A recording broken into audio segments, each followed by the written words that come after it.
and the patient is having pulse. आपने देखा कि patient is unconscious, but in that case the patient is having normal pulse. So what you do in that case, this is specifically true for the pediatric population, then you have to give one breath every 5 to 6 seconds to these patients. Here we are only talking about the normal. Now we are not touching the COVID scenario this time. Okay, this is for the normal non-COVID or COVID negative patient. Then you have to activate the emergency response system, and then you have to continue the CPR. Okay, if the patient is not breathing and the patient is not having any pulse, so in that case what we do, we go for a CPR.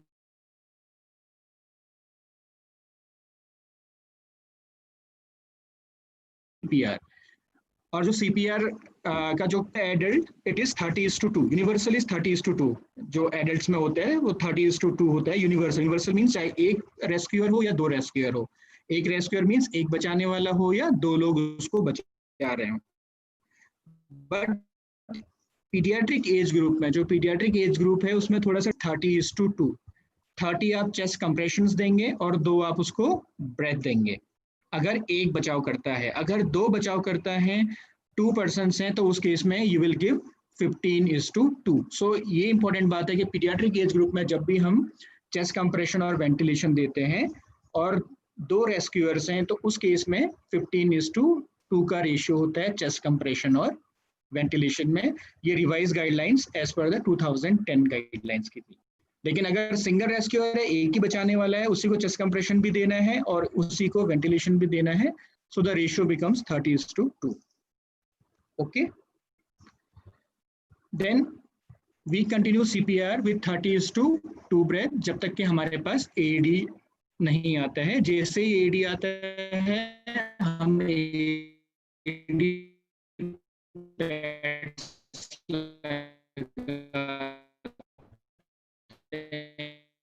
Sir, there is a connectivity issue at your end, sir. और फिर हम We are losing you, sir. Hello. Hello, Girish sir. या shockable नहीं है, उससे हम चेक करते हैं. AED ऑटोमेटेड होता है. Hello, sir. मतलब आपको voice problem. Girish sir. Hello, sir. Okay.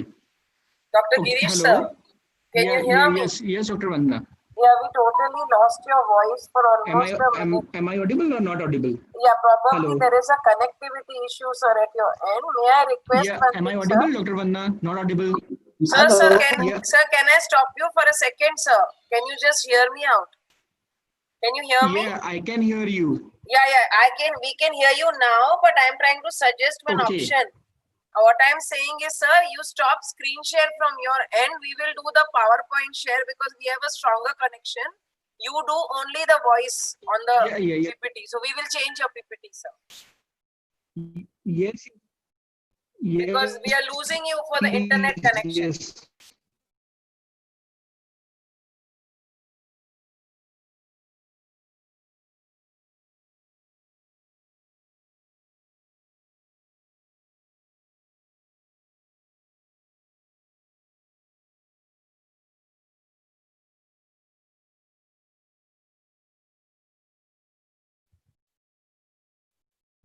Hello, Ravindra, can you share the screen now? Yeah, it's shared the screen. I am just checking whether he is still online. Yeah, because of the connectivity issue, he may not be able to do both the things. So we can take over the screen, he can do the audio.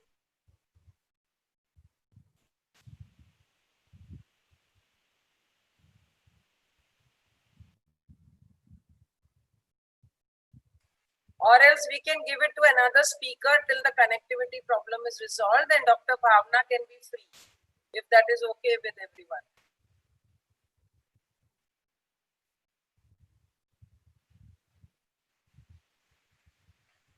Hello? Yeah, it seems he's taking quite a lot of time. So maybe let's give him a minute to just get to a connectivity zone.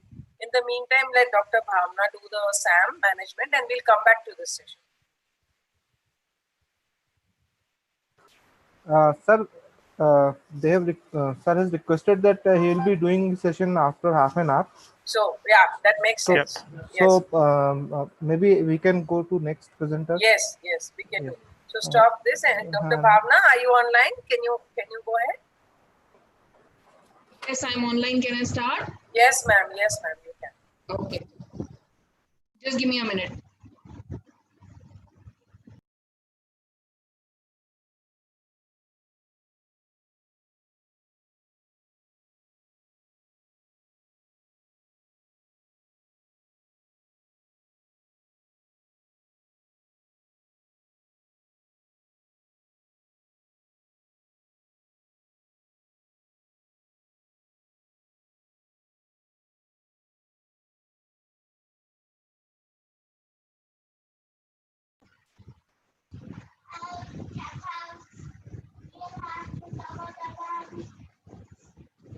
Am I audible?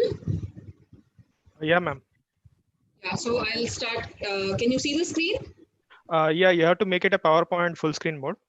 Otherwise, Yeah, yeah. I made it full screen. No, ma'am. In the PowerPoint mode, you will have to make it to PowerPoint mode. Ma'am. Yeah, it's still- already full. No, we can't see that PowerPoint mode. Ma'am, on the right hand side, no, niche there is a logo of where you can click the right icon. Yeah, yeah, I've already done that. Oh, maybe it's stuck. Then it is not showing at our end. Okay, then I'll do it again. I'll just Stop the screen share and I'll reshare. stop and then I'll go. Yeah. Yeah. Yes, ma'am. Yes, ma'am. Please do that.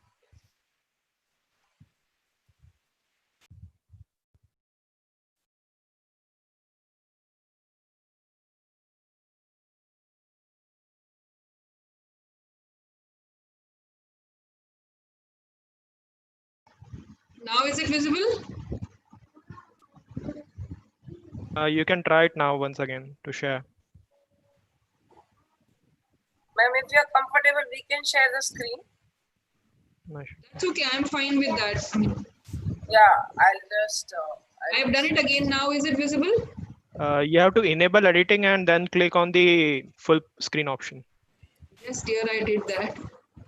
No, enable editing. Yeah, ma'am. now now you will do. Yes, now it's visible. Yes, ma'am. Okay. Yes, Okay. yes, perfect. So, my apologies for the technical glitch that happened. Okay, so we continue our thing with what is new or what is particular about management of children with SAM during this COVID-19 pandemic. As we know that we define SAM till 5 years of age, and we've already covered the protocol for children up to 5 years of age.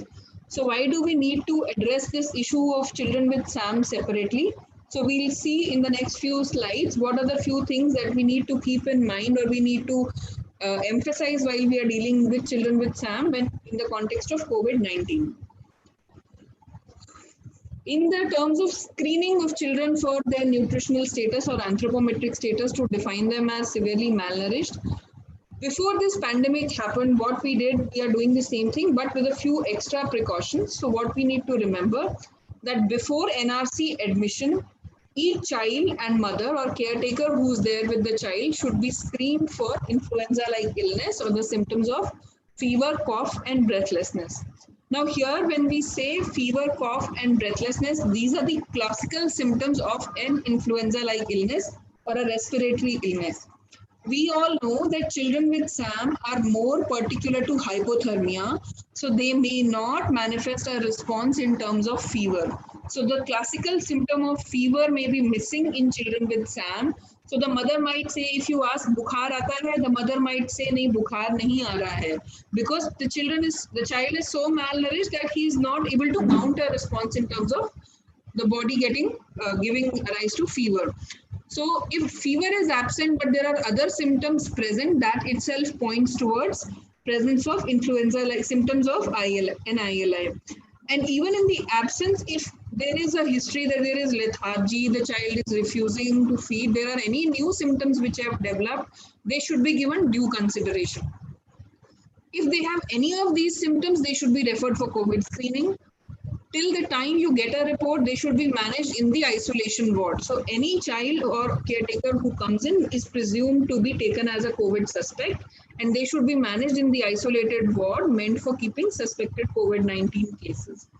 If they are found to be COVID positive, then they should be isolated and managed as per COVID-19 guideline. So each facility will then, this implies that they need to have two separate areas to look after these children. One would be an area for suspects and the other would be for confirmed cases.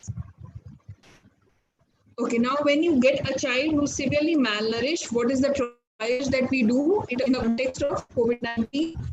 Like any other triage in SAM, we see whether the airway is patent or not, whether the child is breathing, not breathing at all, or is gasping, whether there is any sign of any obstructed breathing, if the circulation and the perfusion is maintained, is there any convulsion, any active seizures which are there, history of diarrhea with signs of severe dehydration, and presence or absence of coma.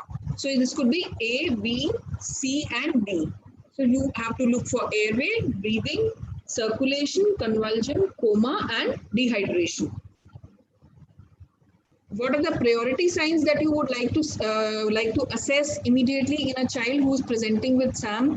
If it is a very small baby, tiny baby less than 2 months, if the respiratory distress is respiratory rate of more than 60 per minute, temperature less than 36.5 or more than 38.5, if there is any active bleeding, if the child is restless, irritable continuously, inconsolable, lethargic, any urgent condition which requires surgical intervention or history of trauma, presence of severe pallor, malnutrition, as we said, this child is itself with SAM, presence of edema of both feet, any history of poisoning or any history of burns.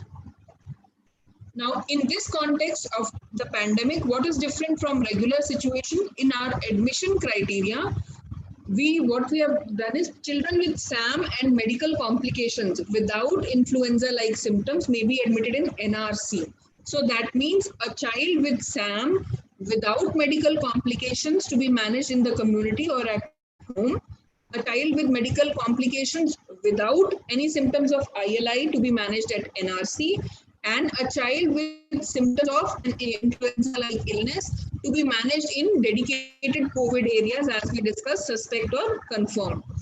They should be managed in a separate area, and if found to be COVID-19 negative, they may also be subsequently transferred to an NRC or the Nutritional Rehabilitation Center. So the NRC per se in this situation caters to only children who are found to be COVID negative and have SAM with other medical complications. At NRC, you will do the same protocol, the treatment protocol which is used for management of children with SAM, that you have to go through the entire protocol and manage accordingly. There will be certain sessions in those activities which require people to gather around, like sessions for play therapy, sessions for group counseling. So those activities which require people to gather will not be done at present, and individual counseling sessions or individual play therapy sessions need to be conducted. The NRC staff need to be watchful for appearance of influenza-like symptoms during their stay in the NRC. If during their stay in the center, any child develops either the child or the caregiver develops symptoms of an influenza-like illness, they should be immediately shifted to a COVID suspect area and tested accordingly. And further shifting or further management in which area needs to be done depends on the COVID testing results. Now we know medical complications in SAM. This is nothing different in context of COVID-19, but just as a brief recap, I am mentioning the conditions which would require admission at an NRC.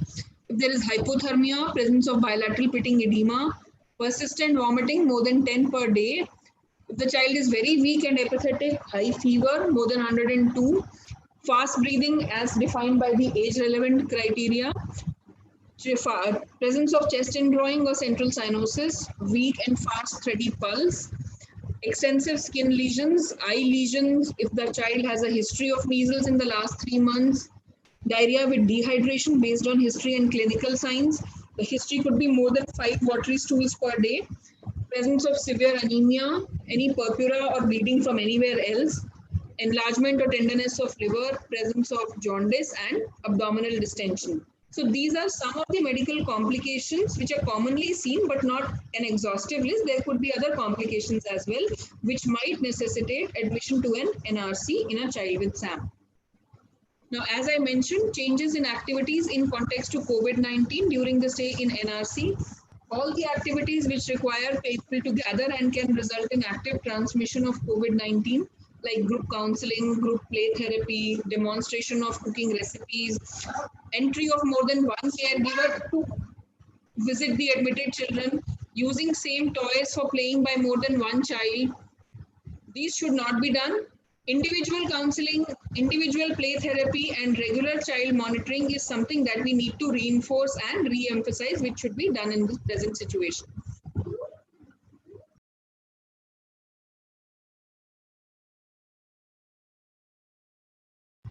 Now, what are the discharge criteria from an NRC? Children who are stable and have entered rehabilitative phase can be given early discharge on fulfilling the following criteria. That means that their comorbidity has been identified and treated. It may not be fully treated, but the treatment has been initiated and the child has been put on the path to recovery. The child is hemodynamically stable, is accepting feeds well, has completed the immunization for age and has started gaining weight. That means objectively gain of more than 5 grams per kg per day for 3 consecutive days. We do not wait for discharge for the child to achieve 15% weight gain. If the child has demonstrated adequate weight gain for 3 consecutive days and all other criteria are met, the child can be discharged from the NRC. We at discharge, we advise them to continue multivitamin, zinc, and folic acid, and also to take potassium-rich diet like banana, lemon, and seasonal fruits.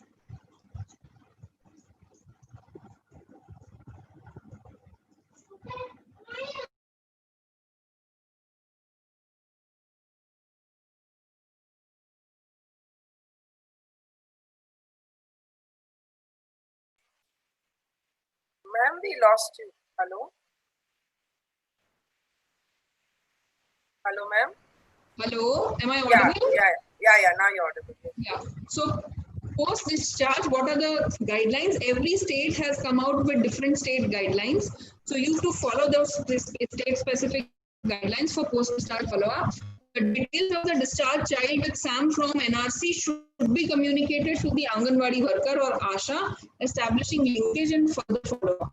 So whenever you are discharging a child from an NRC, please call up the Anganwadi worker or the ASHA prior to the child getting discharged and inform the ASHA. Also inform and counsel the family regarding the need for regular and further follow-up and get in touch with the corresponding field worker if there is any problem.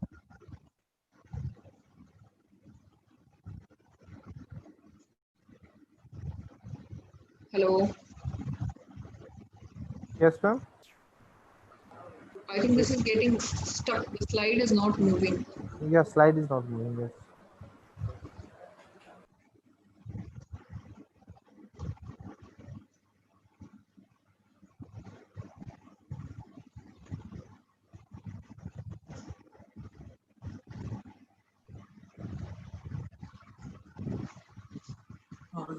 Do you want to, can we share the screen from our side then, ma'am? Hello. Can you share from your side? I'll continue the presentation. Yeah. Yes.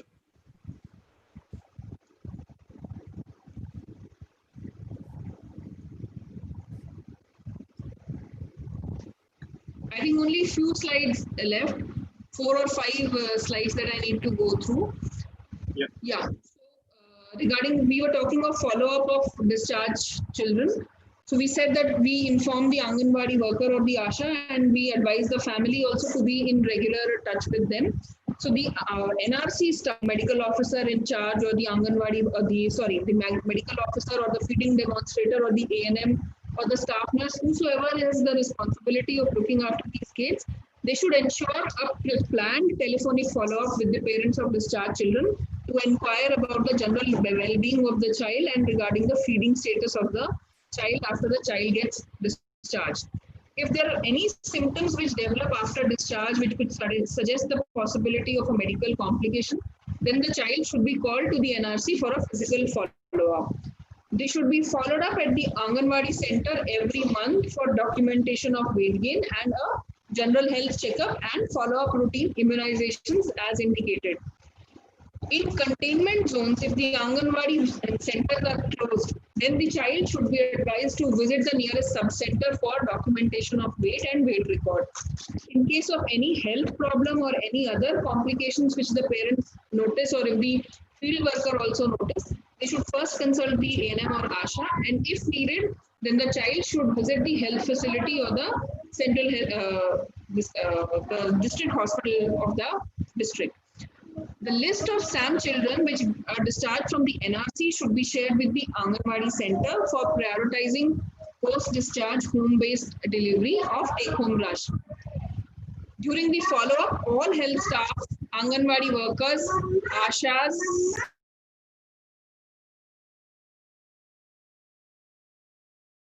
ASHA workers and parents should follow the IPC protocols for COVID-19 prevention.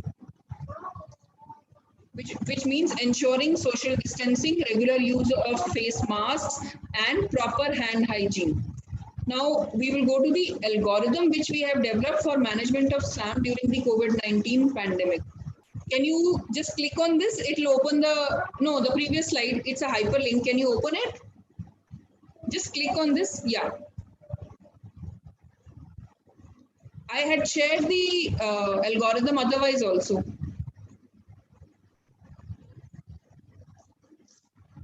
The algorithm is shared on along with this only. Yeah. Yeah, just it's a PDF document which is shared separately also. Yes, sir. It's a PDF. Okay, just give me a minute.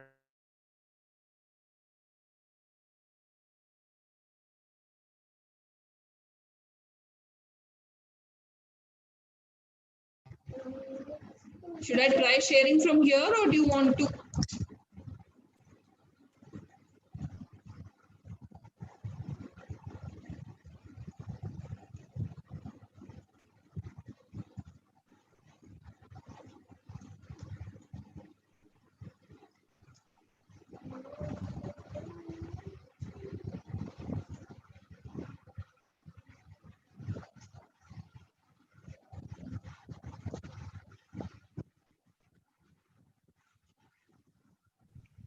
Yeah. So, is it visible to everyone? So the first step for management of children with SAM is that you do the screening procedure, anthropometric screening, adhering to all infection prevention control practices of children under 5 who come to the health facility for any illness or are referred by the field team. After this screening, you identify a child with SAM. First step that you need to do after you have identified a child with SAM is that are there any other symptoms or comorbidities or medical complications? If no, then the first question you ask is there any history of contact with a COVID positive or suspect case? If the child has no comorbidities or medical complications and there is no such contact history, the child can be managed at home provided you give the following advice: nutritional advice for rehabilitation, explain the danger signs and explain when to return, advice regarding social distancing, frequent hand washing with proper technique with soap and water, preparation of safe, hygienic and energy dense food, and weekly telephonic follow-up by the NRC staff. If the child had no medical complications, but there was a history of contact with a COVID positive or a suspect case, what do? You admit the child, you test for COVID in that given child and advise for home isolation with only one caretaker, with only one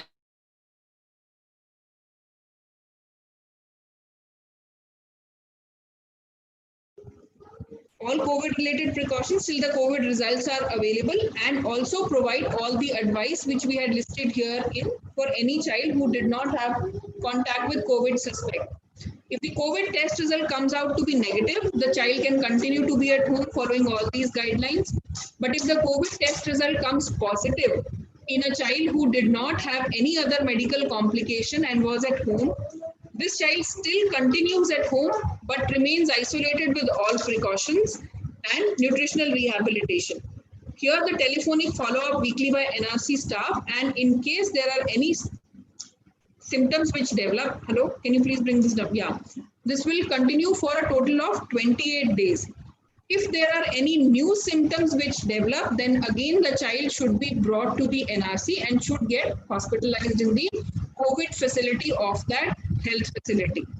Now, if in the initial part itself, if the child did not have, can we go a little up? Yeah. Just a little more. Yeah. So if the child had any comorbidity at the time of presentation, not an influenza-like illness, but any other comorbidity, if it was present, then in all such children, you check for the presence of cough, fever, breathlessness, that is influenza-like symptoms. If they are present, then these children get admitted in the COVID area, test for COVID until the report comes, manage them there in the suspected COVID ward, and provide all other treatment as per protocol for SAM. So if the child had a comorbidity and also with ILI symptoms, they go to the COVID suspect area. If the child had a comorbidity with no influenza-like symptoms, they get admitted to the NRC. And after getting admitted to the NRC, the SAM management continues as per protocol. But along with that, you have to follow all COVID-related infection prevention precautions. As I mentioned, individual play therapy sessions, individual counseling sessions, no group activities to be performed. Investigate for the comorbidity and initiate appropriate treatment. And as I mentioned earlier, you can discharge this child when the comorbidity treatment has been initiated, the child is hemodynamically stable, has accepting feeds well, has completed immunization and has started gaining weight. We do not wait to discharge from the NRC till 15% weight gain, which was our initial criteria. But if the child has gained more than 5 grams per kg per day for 3 consecutive days, then we can discharge these children from the NRC. Anytime during the stay, if the child develops any new symptoms, they should be shifted to the COVID suspect ward, investigated there. If the result comes negative and if the child is fit for discharge, can be directly discharged from there with proper counseling and advice. If the result comes negative and the child still needs to be admitted for management of comorbidity or for adequate weight gain, shift the child back to NRC. If the child comes to be positive, then shift the child to COVID positive area, manage there for COVID and continue the management of SAM as per the defined protocol. After these children get discharged from the health facility or the NRC, advise them to continue multivitamin, zinc, IFA and antibiotics if required or any other specific medication for the treatment of their comorbidities. Share the list of these discharged children with Anganwadi workers for prioritization of home visit and provision of take-home rations. Follow up telephonically and advise them also what are the danger signs and when they need to return. Only children developing medical complications should be called physically in the NRC for a follow-up. Can we go back to the presentation, please?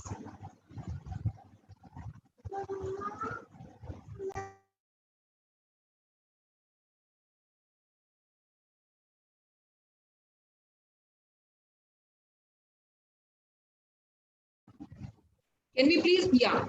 So next slide, yeah. So what is the additional role of NRC staff in the times of COVID?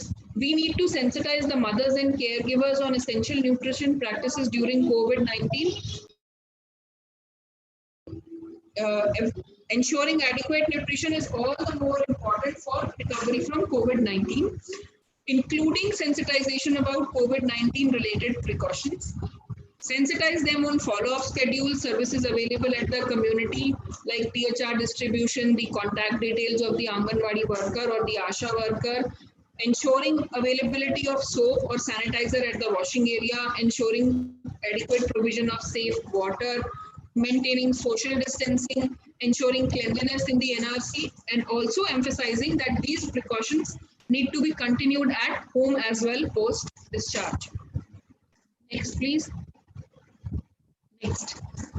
So what do we advise the mothers? We would advise the mother that the children should be given energy-dense food prepared at home.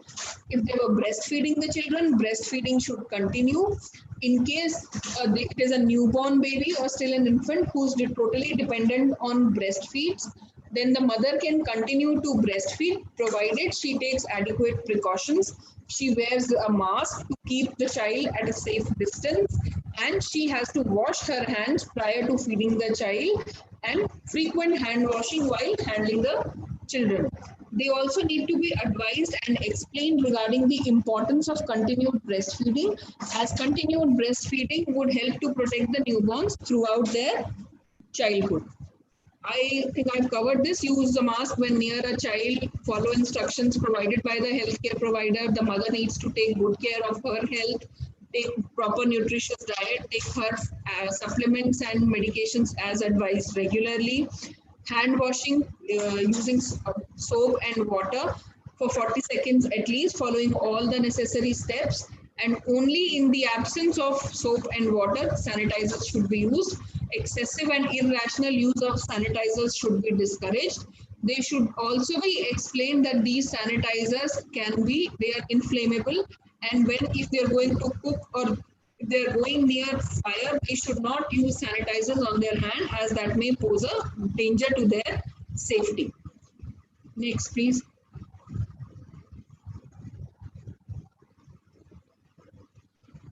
Encourage children to eat locally available nutritious food items which are good for their immunity, and food should be energy dense, prepared hygienically at home. Next.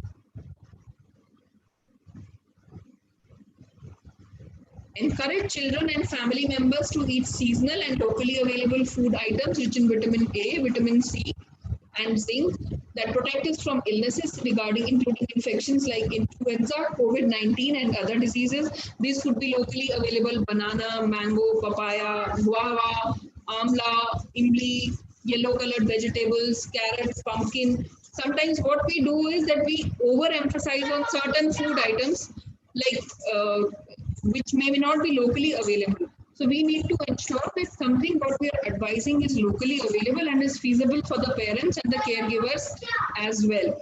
If culturally acceptable, poultry items like eggs, fish, meat, milk and milk products should also be advocated, as they are a good source of zinc. Next, I think I'm done. Yeah, thank you.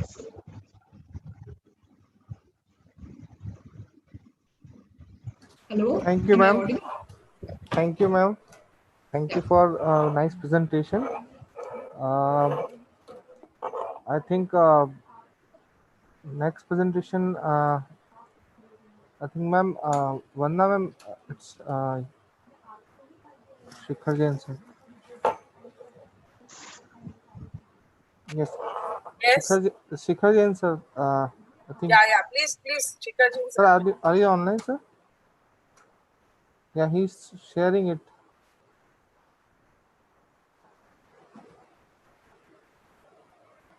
I think he's doing it through phone.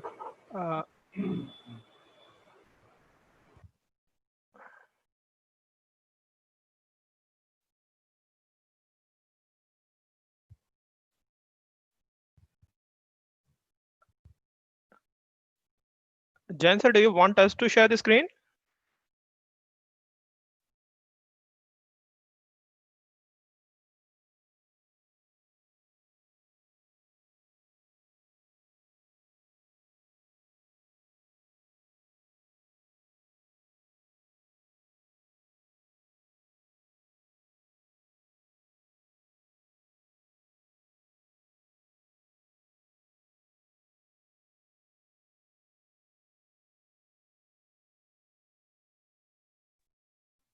It would be better if you share. Hello.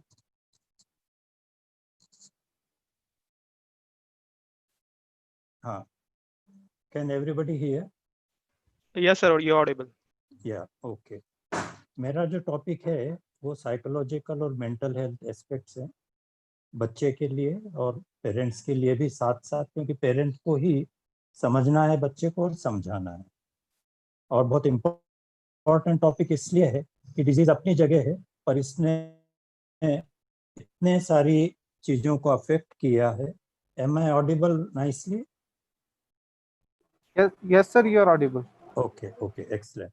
So it has affected the, सभी को affect किया है, और केवल disease या physically affect नहीं किया है, साइकोलॉजिकली, जॉब वगैरह सबको अफेक्ट किया है. Can I have the next slide? Yeah, how it has affected and how, what are the various factors जो साइकोलॉजी या मेंटल हेल्थ बच्चे की, पेरेंट्स की अफेक्ट कर सकते हैं. तो एक तो इसने अर्निंग के ऊपर सीवियर इम्पैक्ट डाला, सीवियर इम्पैक्ट इकोनॉमिक डाला है. कईयों के जॉब्स गए हैं जिसकी वजह से पॉवर्टी वगैरह डेवलप हुई है, न्यूट्रिशन अफेक्ट हुआ है. ये एक जनरल बातें हैं. और जो जिनका ये अफेक्ट नहीं हुआ है उनके लिए भी ये है कि कम से कम आउटडोर्स उनके बहुत लिमिट हो गए हैं, और जिसकी वजह से स्क्रीन टाइम जो है वो सबका बड़ा है, बच्चों का भी और बड़ों का भी. और स्कूलिंग नेचुरली अभी बंद है, और उसमें से जो छोटे बच्चे हैं उनके लिए तो स्कूलिंग टोटल बंद है. जो बड़े बच्चे हैं वो ऑनलाइन स्कूल कुछ टाइम के लिए चलता है. और उसके अलावा भी वो जो स्क्रीन टाइम है, उसके अलावा भी स्क्रीन टाइम उनका बढ़ा है. जो पहले फैमिली डायनेमिक्स थी, जब वो काफ़ी चेंज हो गई है. पहले जो भी वर्किंग पेरेंट्स थे वो टाइम से निकल जाते थे, बाद में आते थे, लिमिटेड इंटरेक्शन था. अब कई जगह वर्क फ्रॉम होम हो गया है, या जॉब से रिलेटेड, जैसे कई लोगों को, जैसा कई बहुत से फैमिली मेम्बर्स जो हैं डॉक्टर्स हैं, पुलिस में हैं, फ्रंट लाइन हेल्थ वर्कर्स हैं, कोरोना वॉरियर्स हैं, तो उनका टाइम और रूटीन काफ़ी चेंज हो गया है. और उनके बच्चों के ऊपर और फैमिली के ऊपर इसका असर काफ़ी ज़्यादा आया. तो जो इटियोलॉजिकल फैक्टर्स हैं जो साइकोलॉजी को अफेक्ट करते हैं, ये जनरल फैक्टर्स हैं, और कुछ डिजीज स्पेसिफिक फैक्टर्स हैं. कई बच्चों को डर लगता है कि कहीं मेरे को बीमारी ना हो जाए, या घर वाले को किसी को बीमारी ना हो जाए. क्वारंटाइन में जाने का डर रहता है, सेपरेशन का डर रहता है. और जब बच्चा बीमार होकर भर्ती होता है तो जो ट्रॉमा होता है वो एक जैसा नॉर्मल बेबी को ट्रॉमा होता है, एडमिशन का जो डर होता है वो सब रहता है.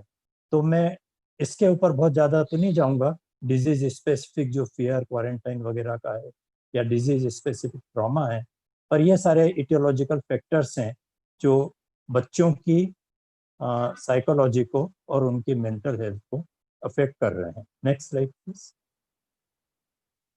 जो मेंटल हेल्थ है वो बायोलॉजिकल में मैं कहूँगा कि जो बच्चे की एज है, बाकी फैक्टर्स के अलावा जो बच्चे की एज है, क्योंकि उसका मैनिफेस्टेशन अलग होगा. जो बच्चा नहीं बोल सकता है उसकी एंजाइटी और स्ट्रेस का मैनिफेस्टेशन टोटली डिफरेंट होगा, जो कि पेरेंट को आइडेंटिफाई करना है और उसको डील करना है. और जो सोशो इकोनॉमिक कंडीशन अपन ने ऑलरेडी देख लिया कि उसको क्या सपोर्ट सिस्टम है, उसके घर में रहने की क्या व्यवस्था है, कितना बड़ा घर है वगैरह, आइसोलेशन की जरूरत हो, सेपरेशन की जरूरत हो सकता है, नहीं हो सकता है, सोशल सपोर्ट क्या है, ये सारी चीज़ें हैं. और साइकोलॉजिकल में मैं कहूँगा कि मदर या पेरेंट्स की साइकोलॉजी का इफेक्ट बच्चे के ऊपर बहुत आएगा. यदि मदर साइकोलॉजिकली स्ट्रांग नहीं है, खुद यदि नहीं समझ पा रही है, खुद परेशान है, तो वो बच्चे की साइकोलॉजी के ऊपर रिफ्लेक्ट करेगा. बच्चे को कई बार अब्यूज भी हो सकता है इन सारी वजह से. तो ये सारे फैक्टर्स जो हैं वो अफेक्ट करते हैं. Next please. हेल्थ वर्कर्स के बच्चों का या फैमिली मेंबर्स का एक थोड़ा सा डिफरेंट, या जो कोरोना वॉरियर्स हैं जो कि ऑलरेडी एक्सपोज्ड हैं, जिनको रिस्क ऑफ एक्सपोजर ज़्यादा है, उनके ऊपर जिम्मेदारी ज़्यादा हो जाती है कि वो अपने बच्चों को और फैमिली को बचाएं. अपन जो वो बना रहे हैं राइटअप या बुक बना रहे हैं, उसमें यदि हो सके तो एक पैराग्राफ हेल्थ वर्कर्स कैसे अपने परिवार को डील करें, साइकोलॉजिकली या फिजिकली डील करें, और how it would be different from routine population we should consider. जैसे कि डिस्टेंसिंग, जब हेल्थ वर्कर या जो कोरोना वॉरियर वापस आता है घर पर, तो डिस्टेंसिंग जब तक कि वो शॉवर ना ले ले या चेंज ना कर ले, शूज़ वगैरह बाहर रखने का जो प्रिकॉशंस हैं, उसके अलावा भी क्योंकि ऐसा व्यक्ति जो कोरोना वॉरियर है उसके एक्सपोज होने के चांसेस ज़्यादा हैं, वो एसिम्टोमेटिक या प्रीसिम्टोमेटिक फेज में हो सकता है, तो मेरे विचार से उसको ये ज़्यादा प्रिकॉशन लेना चाहिए कि डिस्टेंसिंग बनती कोशिश मेंटेन करे। मास्क मैंने सजेस्ट करूँगा कि मास्क वो जब भी अपने फैमिली मेम्बर्स या बच्चों के कांटेक्ट में हो, नॉर्मली अपन नहीं कहते कि आप फैमिली में हैं तो आप मास्क पहनिए, घर के अंदर है तो मास्क पहनिए, घर के बाहर जाते हैं तो मास्क पहनने की बात करते हैं। पर जो हेल्थ वर्कर है, कोरोना वॉरियर है, उसको शायद घर पर भी जब भी वो कांटेक्ट में आए बच्चों के या अन्य लोगों के, एक डिस्टेंस मेंटेन करके रखे, एक मास्क लगा के रखे, सैनिटाइजेशन के ऊपर ज़्यादा ध्यान दे, और जोर से बोलना, ज़्यादा बोलना, हंसना, जो कि एरोजोल जनरेटिंग थिंग्स हैं, उनको थोड़ा बचे, क्योंकि he may be in pre symptomatic और एसिम्टोमेटिक कैरियर स्टेज। इसी तरह से हगिंग और जो क्लोज कांटेक्ट छोटे बच्चों के साथ में जरूरी होता है उनकी भावनात्मक सुरक्षा के लिए, हो सकता है उसको वो लिमिट करना चाहे। Next slide please. तो मेंटल हेल्थ के बारे में भी काफ़ी कुछ कहा गया है कि किस तरह से घर पे ड्यूरिंग कोविड टाइम हेल्थ किया जा सकता है। पहला तो आजकल क्या है, हर व्यक्ति डरा हुआ है, कोरोना वॉरियर भी डरा हुआ है, घर के लोग भी डरे हुए हैं, तो उनको रीअश्योर करने की ज़रूरत है कि यदि अपन प्रिकॉशन लेंगे, डिस्टेंसिंग मेंटेन करेंगे, मास्क पहनेंगे, जो ड्यू प्रिकॉशंस लेंगे, तो ज़्यादा रिस्क नहीं है। और यदि बीमारी होती भी है तो 10 में से कोई एक कोई सीरियस होती है, 10 में से 7 लोग तो होम आइसोलेशन में ही मेंटेन हो सकते हैं। ये बातें यदि अपन एश्योर करेंगे तो परिवार वाले और बच्चे का जो टेंशन होता है, अंदरूनी टेंशन होता है, ऊपर से ना कहे बच्चा या मदर ना कहे, पेरेंट्स ना कहें, दूसरे साथ वाले ना कहें, पर उनके अंदरूनी जो टेंशन होता है उसको रिलीज करने के लिए, स्ट्रेस को रिलीज करने के लिए जरूरी है कि उनको एश्योर किया जाए, सही इंफॉर्मेशन उनको दी जाए। और बच्चे की एंजाइटी आपको पता होना चाहिए। जो बहुत छोटा बच्चा है जो बोल सकता है वो भी कई बार नहीं बताएगा, एडोलेसेंट है कई बार वो नहीं बताएगा कि उसको क्या अंदरूनी परेशानी है। तो we should be able to identify कि बच्चा किस वजह से एंग्शियस है, नहीं है, ज़्यादा रो रहा है, आइसोलेट हो गया है, या इस तरह का थोड़ा सा एबनॉर्मल बिहेवियर करने लगा है। तो ऐसे उसमें ज़्यादा ज़रूरी है कि हम उसकी एंग्जाइटी को रिलीज करें। और इंडोर एक्टिविटी चूंकि पहले जब रूटीन था तब तो इट वाज कंपैरेटिवली इजी, अब चूंकि घर पर ज़्यादा रहना है, बच्चों को और बाकी लोगों को भी घर पर ज़्यादा रहना है, मिनिमाइज करना है अपने आउटडोर एक्सपोजर, तो ऐसी स्थिति में इंडोर एक्टिविटीज़ का एक रूटीन बन जाना चाहिए कि इतनी बजे से इतनी बजे ये काम होगा, इतनी बजे से, जैसे एक्सरसाइज को इंट्रोड्यूस कर देना चाहिए कि इस समय ये होगा, कुछ हॉबीज़ वगैरह इंट्रोड्यूस कर देना चाहिए कि ये हॉबीज़ में आप यूज़ करें। जैसे छोटे बच्चे हैं तो सिंपल सिंपल जो ड्राइंग वगैरह के हैं वो भी हो सकते हैं, बड़े बच्चे हैं तो म्यूज़िक का, डांस का, पेंटिंग का, इस तरह के हॉबीज़ को उनको अपन इंट्रोड्यूस कर सकते हैं। तो physical activity, physical exercise, hobbies, और इसके अलावा चूँकि उनकी बातचीत वगैरह नहीं हो पा रही है दूसरे फैमिली मेम्बर से, दूसरे दोस्तों से, तो उनसे बातचीत करने का भी एक समय निकालना चाहिए कि दूसरे फैमिली मेम्बर से भी फ़ोन पे या वीडियो चैट पे बात हो सके, और इसी तरह से दोस्तों से भी बात हो सके। जो बच्चे समझ सकते हैं, और मैं समझता हूँ कि भले ही 1 या 2 साल का बच्चा हो, इससे बड़ा हो, उसकी समझ कुछ न कुछ तो विकसित हो ही जाती है, और वो समझ सकते हैं उनको बीमारी के बारे में, क्योंकि आजकल तो बच्चा बच्चा घर घर पे बोलने लगा है, कोरोना समझता है, डिस्टेंसिंग समझता है, गुड्डे गुड्डियों से भी वो सोशल डिस्टेंसिंग के खेल खेलता है, गुड्डे गुड्डियों को भी मास्क लगाता है। तो इस तरह की चीज़ें हो रही हैं, तो वो समझ तो रहती है, तो उनको सही इंफॉर्मेशन मिले, गलत इंफॉर्मेशन ना मिले, सही इंफॉर्मेशन मिले, और क्लैरिटी हो। जो भी अपन कहना, डरने की कोई बात नहीं रहती है ना, अपने को कोई चीज छिपाने की बात है। जो भी बात वो करना चाहें वो अपने को उनको करने देना चाहिए। Next please. तो अब मैं अलग अलग जो नियोनेट्स हैं, यंग चिल्ड्रन हैं, बड़े बच्चे हैं, एडोलेसेंट्स हैं, उनके लिए क्या विशेष प्रिकॉशंस अपने को लेना है इस संदर्भ में। जो छोटे बच्चे होते हैं उनके लिए feeding, timely feeding, touch, hugging, ये काफ़ी इम्पोर्टेंट चीज़ें हैं जिसके बारे में मैंने थोड़ा डिस्कस किया कि उसके लिए अपने को विशेष प्रिकॉशंस लेना है। उनको भी क्लीनिंग का बताना है और अपने को प्रिकॉशंस लेना है क्लीनिंग की, मास्क की यदि हेल्थ वर्कर हैं तो, और हेल्थ वर्कर नहीं है, जनरल पेरेंट है, तो वो जैसा भी अपन रूटीन प्रिकॉशंस घर पर लेते हैं उसमें क्लीनिंग वगैरह की प्रिकॉशन, बार बार हाथ धोने की प्रिकॉशन, यदि बाहर से आए हैं तो चेंज करना, शॉवर लेना, जैसा उचित समझते हैं, जैसा एडवाइस किया जाता है उस तरह की प्रिकॉशंस लें। बाहर के पैकेट्स को कैसे हैंडल करना वगैरह ये अपने को घर वालों सबको बताना है। क्योंकि न्यूनेट्स में फीडिंग, टच को आप अवॉइड नहीं कर सकते, प्रिकॉशन के साथ में आप उनको करें। तो हो सकता है कि बच्चा जो है, जो छोटा बच्चा है, न्यूबॉर्न है, वो उसके मदर फिगर में मास्क, चूंकि आपको मास्क पहनने का एडवाइस किया है यदि आप हेल्थ वर्कर हैं तो, और यदि आप होम आइसोलेटेड हैं, एसिम्टोमेटिक हैं, तो भी आपको क्वारंटाइन में है तो भी आपको मास्क पहनना है। फ्रिक्वेंट क्लीनिंग, हैंड वॉशिंग जो है वो सारी आपको प्रिकॉशंस लेना है। तो डिस्टेंसिंग का भी एडवाइसेबल है।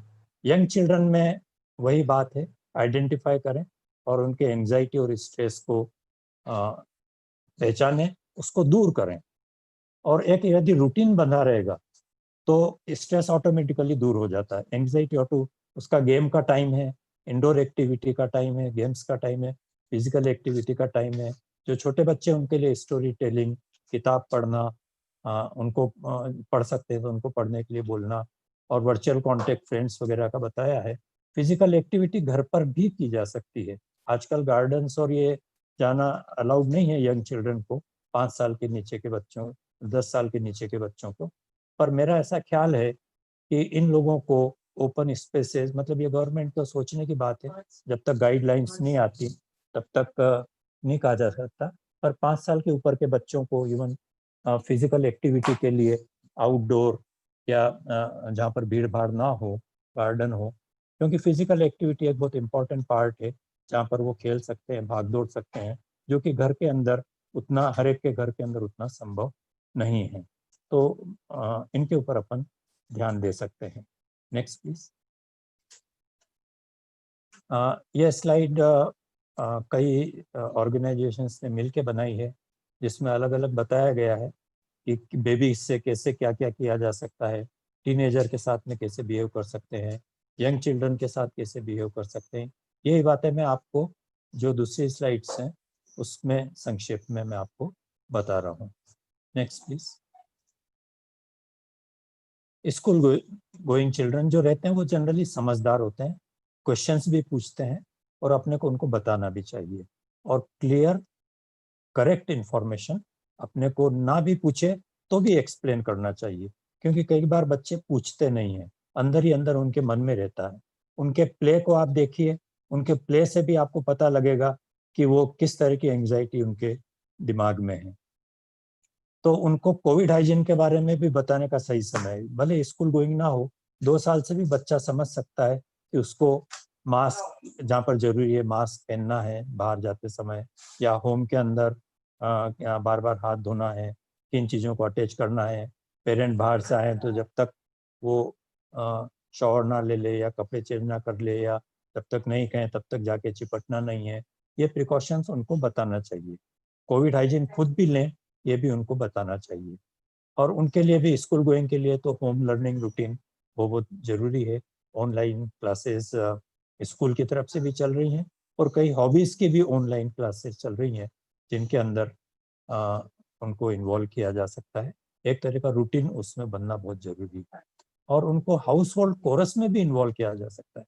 जो भी बच्चा, he will be very happy यदि आप उसको किचन के काम में, सामान इधर से उधर रखने के काम में, सामान जमाने के काम में, कपड़े समेटने के काम में, और इस तरह के कामों में उनको इन्वॉल्व, तो एक्सरसाइज की एक्सरसाइज है, स्ट्रेस को दूर करने का एक अच्छा तरीका है। तो ये सारी चीज़ें स्कूल गोइंग चिल्ड्रन के लिए विशेष रूप से उपयोगी। Next please. एडोलेसेंट्स जो हैं वो एक टर्मोइल फेज माना जाता है, और वो बताएंगे नहीं और अपने को समझना है, और वो थोड़े रिस्क पे भी हैं। सबका स्क्रीन टाइम बढ़ जाता है, तो अपने को मॉनिटर करना है कि वो कर क्या रहे हैं, ऑनलाइन के अंदर वो क्या कर रहे हैं, स्कूल अटेंड कर रहे हैं, हॉबी क्लास अटेंड कर रहे हैं, और आजकल ऑनलाइन एक्टिविटी में गेमिंग और बुलिंग और इस तरह की डिसीट्स वगैरह भी आ जाती हैं, तो उनके प्रति उनको सावधान भी करना है और बीच बीच में चेक भी करना है, और स्क्रीन टाइम लिमिट भी कर देना चाहिए overall, because it is not good. Screen time में ऑनलाइन टाइम भी आता है और टीवी का टाइम भी आता है और इसी तरह की दूसरी चीज़ें आती है जो स्क्रीन टाइम में आती हैं, तो उसमें अपने को ध्यान देना चाहिए। और अपने को सभी बच्चों के लिए एक डिस्कशन का जनरली एक टाइम रहता है, अलग अलग बच्चे के लिए अलग अलग टाइम दें, यदि एक से ज़्यादा बच्चे हैं सबके लिए, क्योंकि ये थोड़ा एज स्पेसिफिक टाइम होता है। छोटे बच्चों के लिए अलग तरह की बातें की जाती है, बड़े बच्चों से अलग बातें की जाती है, एडोलेसेंट से अलग बातें की जाती है, उनकी जो समस्या है उनको सुलझाना। और एक्सरसाइज के अंदर मेरे विचार से योगा एक ऐसी एक्सरसाइज है जो आप घर में कम जगह में कर सकते हैं, कम इक्विपमेंट के साथ कर सकते हैं, और इम्यूनिटी बूस्टर भी माना जाता है। तो इसके प्रति परिवार के सभी लोगों को बताया जा सकता है और इस तरह की एक्सरसाइज की जा सकती हैं। तो एडोलेसेंट्स के लिए मैं कहूँगा ये विशेष रूप से उपयोगी है। नेक्स्ट, किस तरह से बात करना, बी ओपन एंड लिसन, उनकी बात सुनिए और हर बात पे टोकना नहीं है। वो बात कोई पूछना चाह रहे हैं तो टोकना नहीं है कि ये बात क्यों पूछ ली, क्योंकि वो बात जो भी कोविड से रिलेटेड भी हो सकती है, कोविड से अनरिलेटेड भी हो सकती है। आप अवेलेबल हैं तो उनकी बात सुनिए, समझाइए और क्लियर जवाब दीजिए, ऑनेस्ट, झूठ वूठ गलत बात नहीं बताइए, जो सही है वही बताइए। उनको सपोर्ट करना है उनके साइकोलॉजिकल टर्मोइल में, उनके फिजिकल टर्मोइल में, इट इज़ उनको सपोर्ट करना है। और बहुत सारी चीज़ों के आंसर किसी को भी नहीं मालूम है, बहुत सारी चीज़ों के आंसर अपने को नहीं मालूम होते हैं, तो इट इज़ ऑल राइट गलत इंफॉर्मेशन देने की बजाय ये कहना बेहतर है कि भाई इस चीज़ का जवाब अभी या तो मालूम नहीं है या मैं इसका जवाब किसी से पूछ के या देख के आपको बताऊंगा। तो parent talk about Covid and other things also, and be open, be honest, be supportive, and be helpful. Give extra time for different children. Young children के लिए अलग टाइप का टाइम है, एडोलेसेंट के लिए अलग टाइप का टाइम है। ये प्रिकॉशंस अपने को लेना। Next, I think that is all. Very soon, I am sure, although it will not be very soon, but fear will go off and we will be able to deal with our life एक नए तरीके से, नए नियमों के साथ अपन deal कर सकेंगे, ऐसा मैं सोचता हूँ। और अलग अलग तरह तरह के फ्रंट्स पे अलग अलग लोगों को लड़ना है।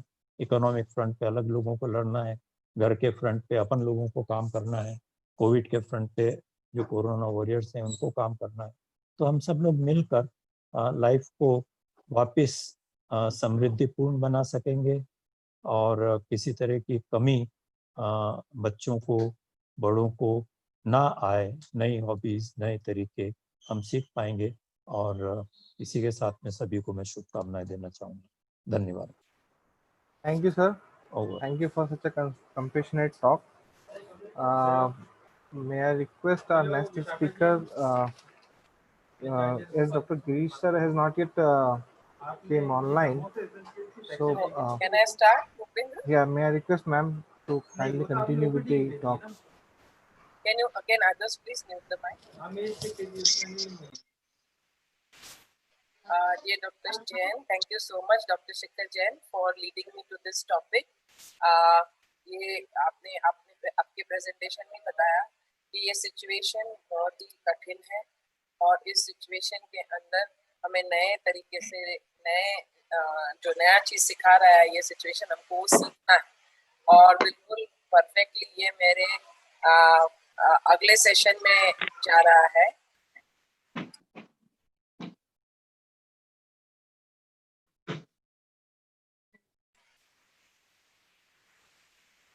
हेलो जी, तो डॉक्टर जैन ने अपने प्रेजेंटेशन में साइकोसोशल सपोर्ट के बारे में बताया, तो मेरी प्रेजेंटेशन में स्पेसिफिकली इन्फेक्शन प्रिवेंशन कंट्रोल के बारे में। और अगर हम एक ही स्टडी हुआ था रिसेंटली जिसमें ऑलमोस्ट 100 जो मेडिकल केयर प्रोवाइडर्स की जो डेथ्स थी उसके अंदर एनालिसिस किया गया। और ये स्टडी के मैंने कुछ पहलू आपके सामने रखना उचित समझा, क्योंकि अक्सर हम डॉक्टर नर्स हम लोग सोचते हैं कि हम तो पूरी बात जानते हैं और हम लोग सही चीज़ ही कर रहे हैं, लेकिन उसके बावजूद भी आप देखेंगे कि जो भी डेथ्स हुई थी उसमें से एमपी में 6% डेथ्स रिपोर्ट हुई थी। ये 1 जुलाई को रिलीज हुई रिपोर्ट। और अगर हम इन्फेक्शन रेट देखें हेल्थ केयर प्रोवाइडर्स में तो 56% जो है जो इन्फेक्शन रेट थी वो गुजरात, एमपी, महाराष्ट्र यहाँ से सब आ रही हैं रेट कि कहाँ स्टेट वाइज जो अच्छा है, जो इफेक्टिविटी रेट ज़्यादा मिला है हमको। और इसका एक ही अर्थ है, एक ही जगह ये जो है अपने को पॉइंट आउट कर रहा है कि कहीं ना कहीं अपन इन्फेक्शन प्रिवेंशन प्रोटोकॉल को फॉलो करने में जो है हम लोग चूक कर रहे हैं। और जिस तरह बाहर हम लोग सबको मास्क पहनने बोल रहे हैं, तो बाहरी जो दुनिया है वहाँ mask, hand washing, respiratory hygiene, spitting, इससे हम अपने आप को प्रोटेक्ट कर सकते हैं। लेकिन अस्पताल के अंदर यहाँ कौन सा पीपीई होना चाहिए, उस पीपीई का हमें अक्सर ज़्यादा ध्यान रखना है। और ये डेटा में आप यहाँ जो येलो में मैंने मार्क किया है, हम लोग भी उतने ही वल्नरेबल हैं। अगर हमें कोमॉर्बिडिटीज है,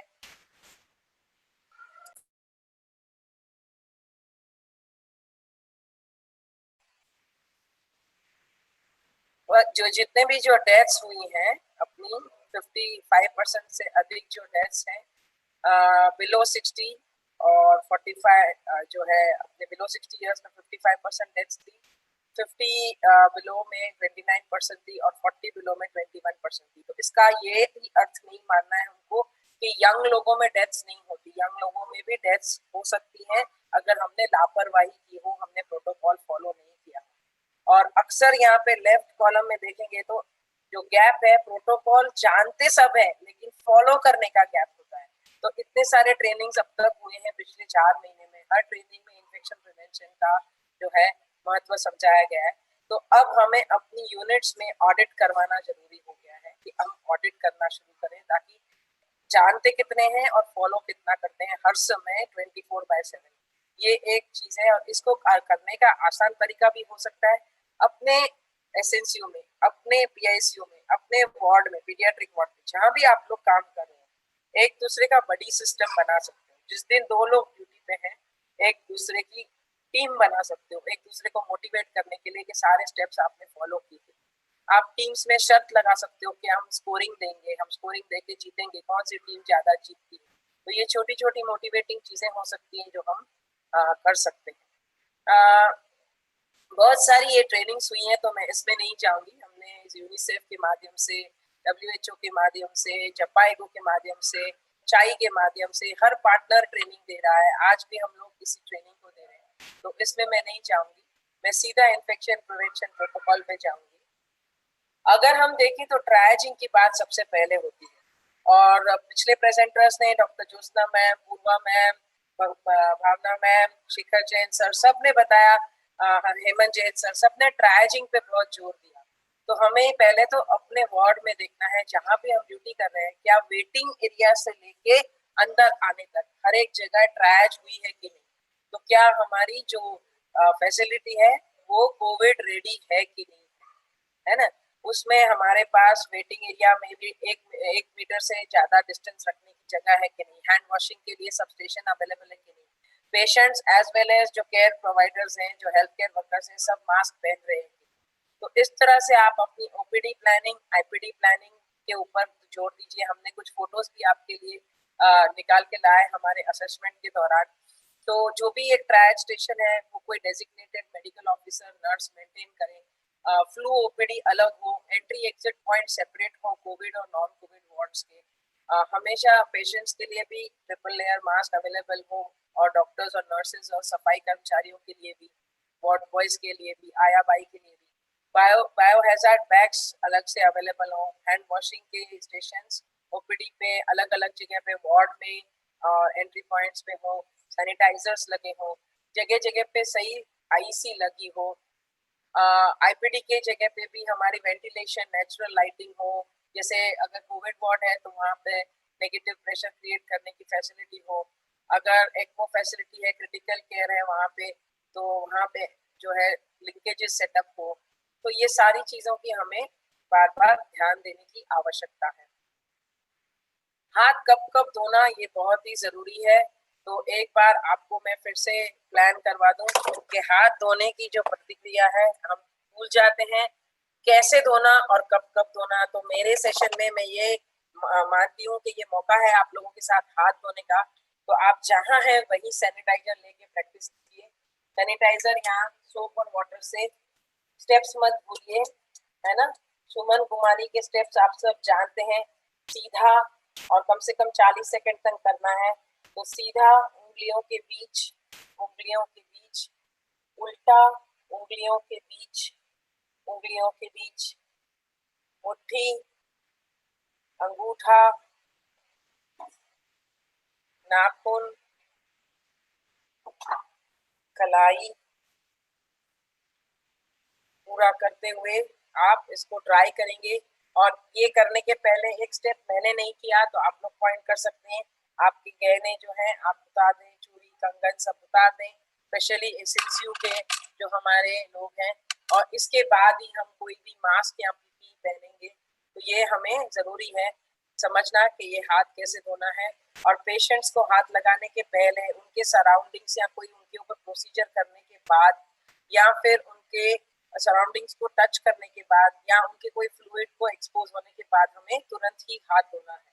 तो कम से कम हमें इस अस्पताली सेटिंग में 40 से 60 सेकंड तक, 1 मिनट तक अच्छे से हाथ धोना है, हर स्टेप को 10 बार करते हुए। मास्क नहीं पहनने का जो हम लोग नुकसान भोग सकते हैं आप देखिएगा। जो जो देश मास्क देर से पहनना शुरू किया वहाँ कोरोना बहुत फैलने लगा। तो अंदर भी क्लोज सेटिंग्स में, जैसे खास करके अस्पताल, कमरे, जो आपके बैंक्स, ये सब एरियाज हैं, वहाँ पे जब 2 लोग मास्क पहनते हैं, जो हेल्दी है और जो कैरियर है, तब हमारा ट्रांसमिशन का पॉसिबिलिटी 1.5% भी नहीं रह जाता।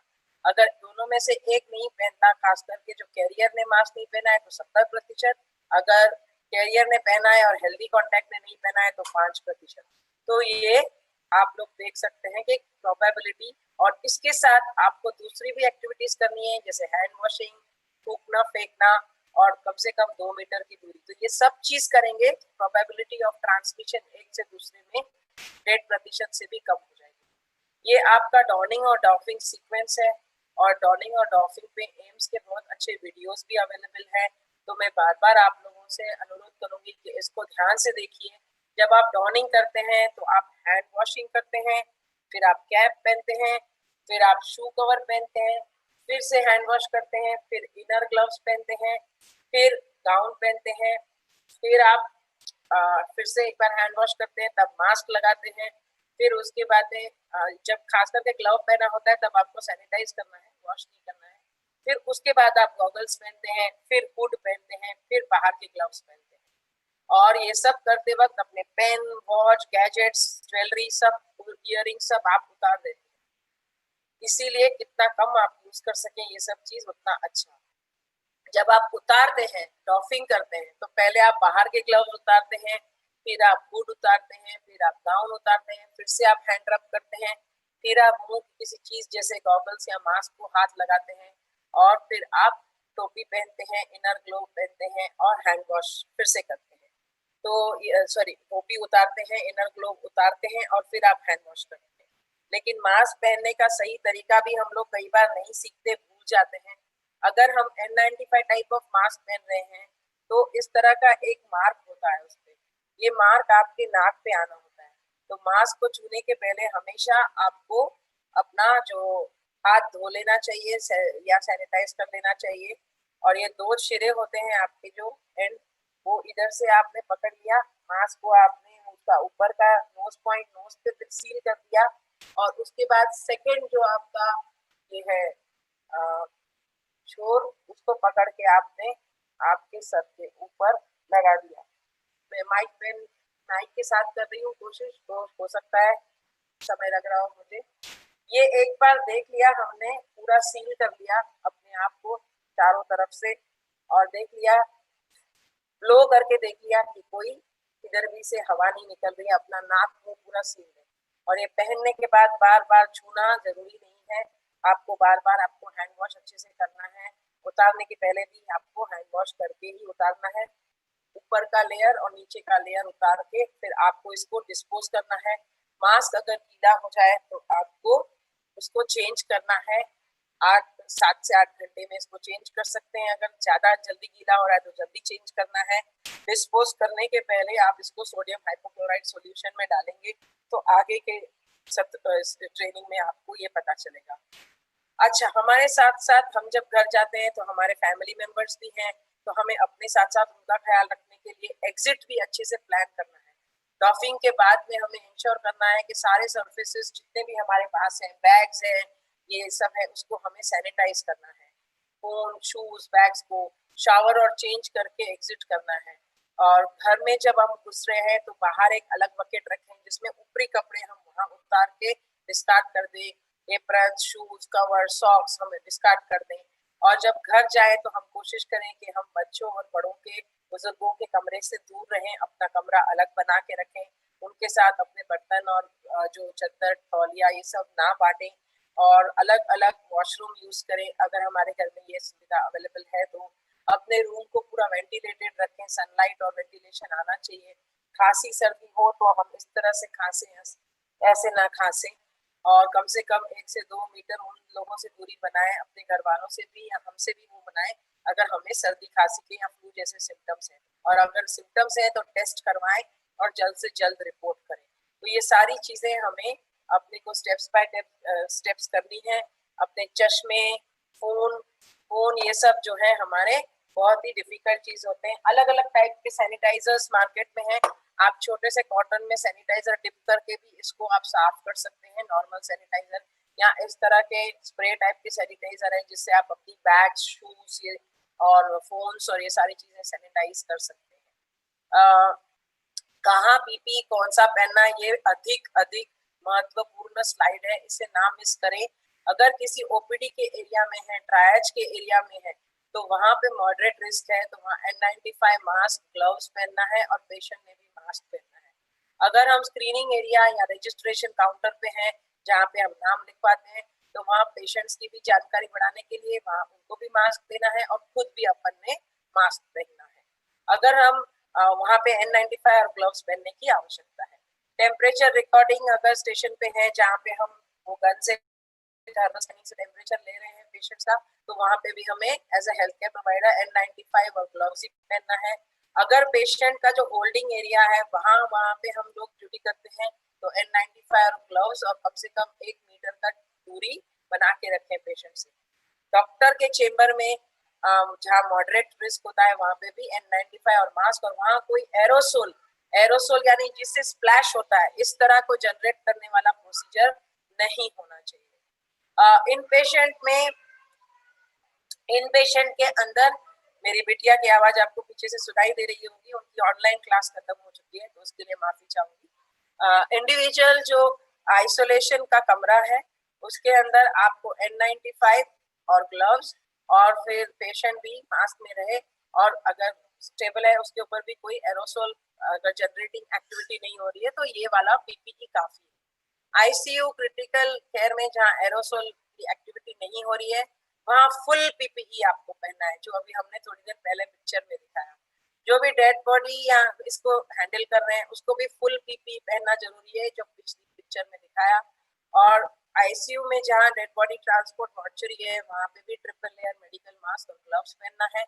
सैनिटेशन के लिए जहाँ पे क्लीनिंग फ्रीक्वेंटली हो रही है सर्फेसेस की, तो वहाँ N95, ग्लव्स और बूट्स और गाउन्स ये आपको पहनना है। अगर इन पेशेंट में है तो भी आपको पीपीई जो है जो फुल पीपीई पहनना है। अगर दूसरे नॉन कोविड में भी ये अपने एसएनसीयू पे भी लागू होता है, पीएसयू में भी, पीडियाट्रिक वार्ड पे भी, लेबर रूम ओटी पे भी लागू होता है। फुल पीपीई पहनना है और उनको ऐसे एरिया में आने नहीं देना है, उनको एरिया मिक्स नहीं करना है कोविड और नॉन कोविड एरिया में। और कोई उनका जो बर्थ कंपेनियन है या उनका रिलेटिव आया है उनके साथ, तो उनको 3 लेयर का मास्क पहनना है और उनको भी बार बार हाथ धोने के लिए जगह देनी है।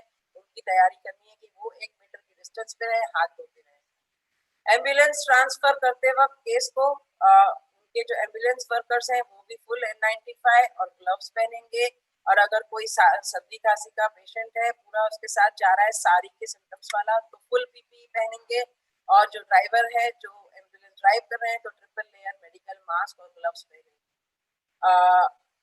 यहाँ पे अगर एंसिलरी स्टाफ है, सपोर्ट स्टाफ है, तो सैंपल कलेक्शन और ट्रांसपोर्ट के लिए तो वो फुल PPE पहनेंगे, वो हाई रिस्क में है सिचुएशन में।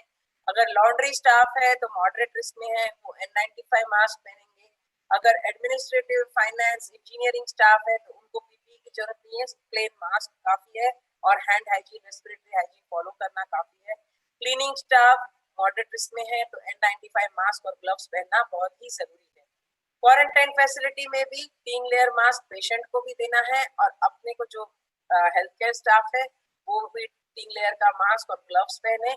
लेकिन अगर हम पेशेंट को छू रहे हैं, एग्जामिनेशन कर रहे हैं, तो N95 और ग्लव्स, और सपोर्ट स्टाफ जो है ट्रिपल लेयर मास्क और ग्लव्स पहने।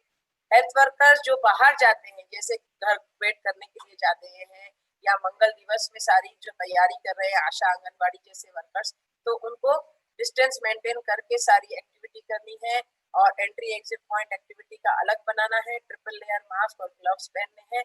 और डॉक्टर्स जो जा रहे हैं फील्ड सर्वेलेंस या क्लिनिकल एग्जामिनेशन के लिए, तो उनको कंटिन्यूअसली N95 और ग्लव्स पहनना है। घर में जो क्वारंटाइन करते हैं तो पेशेंट को भी मास्क पहनना है और उनके रिलेटिव्स को भी मास्क पहनना है, ये बहुत जरूरी है। और सारे जो सर्फेसेस को वो छूते हैं वो बार बार उनको सैनिटाइज करना, हाइपोक्लोराइड से अगर जो 1 मीटर का डिस्टेंस लगाना है। तो बाहर भी हमें किसी सभा का आयोजन नहीं करना है, किसी बर्थडे पार्टी का नहीं करना है, भीड़ में नहीं जाना है, 1 मीटर का डिस्टेंस रखना है, थूक नहीं फेंकना है, खांसी करते वक्त ध्यान देना है, बार बार हाथ धोते रहना है।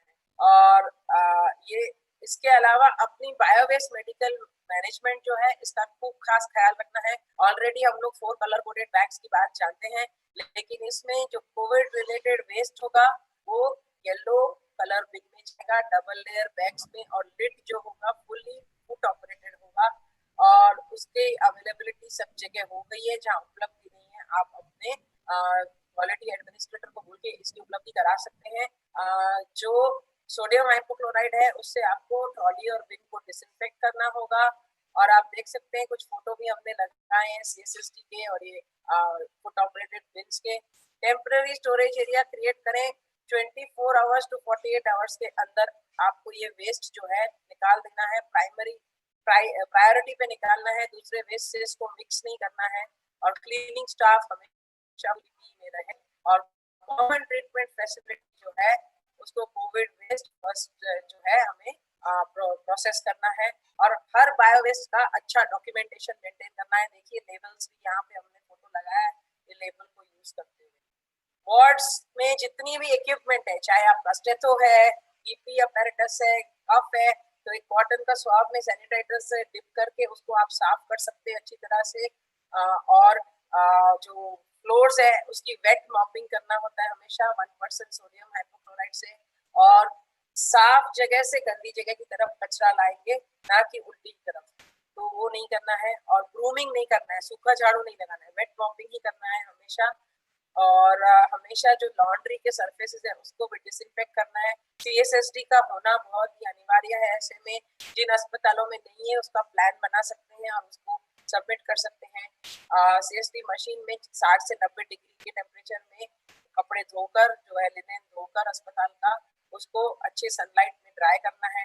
फॉगिंग और स्प्रेइंग थोड़ा अवॉइड करना है ऐसे सिचुएशंस में जहाँ एरोसोल जनरेट हो सकता है उसकी वजह से। और ऑक्सीजन मास्क, ट्यूब, नॉसल जो उसके मेटल जो दूसरे पार्ट्स हैं, जो नॉन मेटेलिक पार्ट्स हैं, उनको आप डिस्पोज कैसे कर रहा है आफ्टर यूज वो भी आप समझ लें अच्छी तरह से। क्लीनिंग और लॉन्ड्री स्टाफ हमेशा फुल्ली PPE पहने और हैंड वॉश करें। अक्सर सोडियम हाइपोक्लोराइड कैसे बनाना है ये हमें नहीं पता रहता, तो सोडियम हाइपोक्लोराइड के बहुत से सॉल्यूशन अवेलेबल होते हैं मार्केट में अलग अलग नाम से। अपने पास जो सॉल्यूशन है उसका लेबल देख लें और उसमें अवेलेबल क्लोरीन कितना है वो देख लें। अगर अवेलेबल क्लोरीन 3.5% लिखा है उसमें, तो 1 पार्ट ब्लीच पे 2.5 पार्ट वाटर आपको पानी मिला के आपको सॉल्यूशन बनाना है। उसी तरह 5% लिखा है अगर, उस लेबल पे, तो 1 पार्ट ब्लीच पे 4 पार्ट वाटर, 10% लिखा है तो 1 पार्ट ब्लीच पे 9 पार्ट वाटर। और अगर पाउडर है सोडियम डाइक्लोरो आइसोसाइनुरेट का पाउडर है तो 60% होगा उसमें, तो 17 ग्राम पे 1 लीटर पानी। अगर क्लोरीन टैबलेट है तो 60% होगा, 11 टैबलेट 1 लीटर पानी में डाली जाएंगी। क्लोरामीन पाउडर होगा तो 25% होगा, 80 ग्राम से 1 लीटर पानी मिलाना है। और ब्लीचिंग पाउडर है 70% होगा तो 7 ग्राम पे जो पाउडर है उस पे 1 लीटर आपको जो है पानी मिलाना है। और दूसरी भी कोई भी आपको जो सोल्यूशन है उस पे लेबल देखकर आपको अकॉर्डिंगली बनाना है। शिखर जैन सर बहुत डिटेल में साइकोसोशल काउंसलिंग और मेंटल सपोर्ट बच्चों के लिए कवर कर चुके हैं। ये कुछ मटेरियल्स है हमने आपके लिए यहाँ लगाए हैं कि कैसे टाइप का काउंसलिंग बच्चों में कर सकते हैं। एक मैनुअल है फर्स्ट एड का काउंसलिंग के लिए, एक गाइडेंस डॉक्यूमेंट है काउंसलिंग के लिए फैमिली मेंबर्स के लिए, एक बेसिक साइकोसोशल सपोर्ट है जो फर्स्ट रिस्पॉन्ड करते हैं खास करके हेल्थ वर्कर्स के लिए। और हमें भी स्ट्रेस होता है ऐसे सिचुएशन में, तो हम अपनी काउंसलिंग के लिए भी बड़ी सिस्टम रखें और हमारे लिए भी काउंसलिंग अवेलेबल है। और निमहैंस के साथ बने हुए ये अलग अलग काउंसलिंग अप्रोचेस है। आइसोलेशन सेंटर के लिए अलग है, क्वारंटाइन सेंटर के लिए अलग है, एसएनसीयू के लिए अलग है। ऑलरेडी हमारे एसएनसीयू में एफसीसी चलता था, फैमिली केयर काउंसलिंग चलता था बहुत सारे एसएनसीयू में ड्यूरिंग एडमिशन। अब इसमें एक पार्ट जो जुड़ेगा वो है अपना कोविड काउंसलिंग। तो अपना स्ट्रेस भी हम पहचाने एज हेल्थ वर्कर्स, अपने को भी हेल्दी रखें। शिफ्ट के बीच बीच में थोड़ा ब्रेक लेने की कोशिश करें। पीपी पहनते हुए हम थक सकते हैं, हमें पता है कि पीपी पहनने के बाद जल्दी आप निकल के बाहर नहीं आ सकते, तो जैसे ही आपको मौका मिले ब्रेक लीजिए, योगा कीजिए, थोड़ा ब्रीदिंग एक्सरसाइज कीजिए, थोड़ा अच्छा गाना कोई सुन लीजिए अपने हेडफोन पे। और वर्क लाइफ बैलेंस मेंटेन करें। जब आप घर जाते हैं तो पूरा घर पे ध्यान दें, बच्चों पे ध्यान दें। जब आप अस्पताल में हैं तो पूरा अस्पताल पे ध्यान दें। और अपनी फीलिंग्स को भी एक्नॉलेज करें। हम वो ऐसे सिचुएशन में ना पड़े कि हम कोई अल्कोहल का या सिगरेट का, धूम्रपान का आदत लग रहा है। अगर हमें लग रही है तो हेल्पलाइन है नेशनली, वहाँ पे भी कॉल कर सकते हैं। और स्टेट में भी कुछ नंबर्स में आपके लिए डिस्प्ले कर दूंगी, वहाँ भी आप कॉल कर सकते हैं।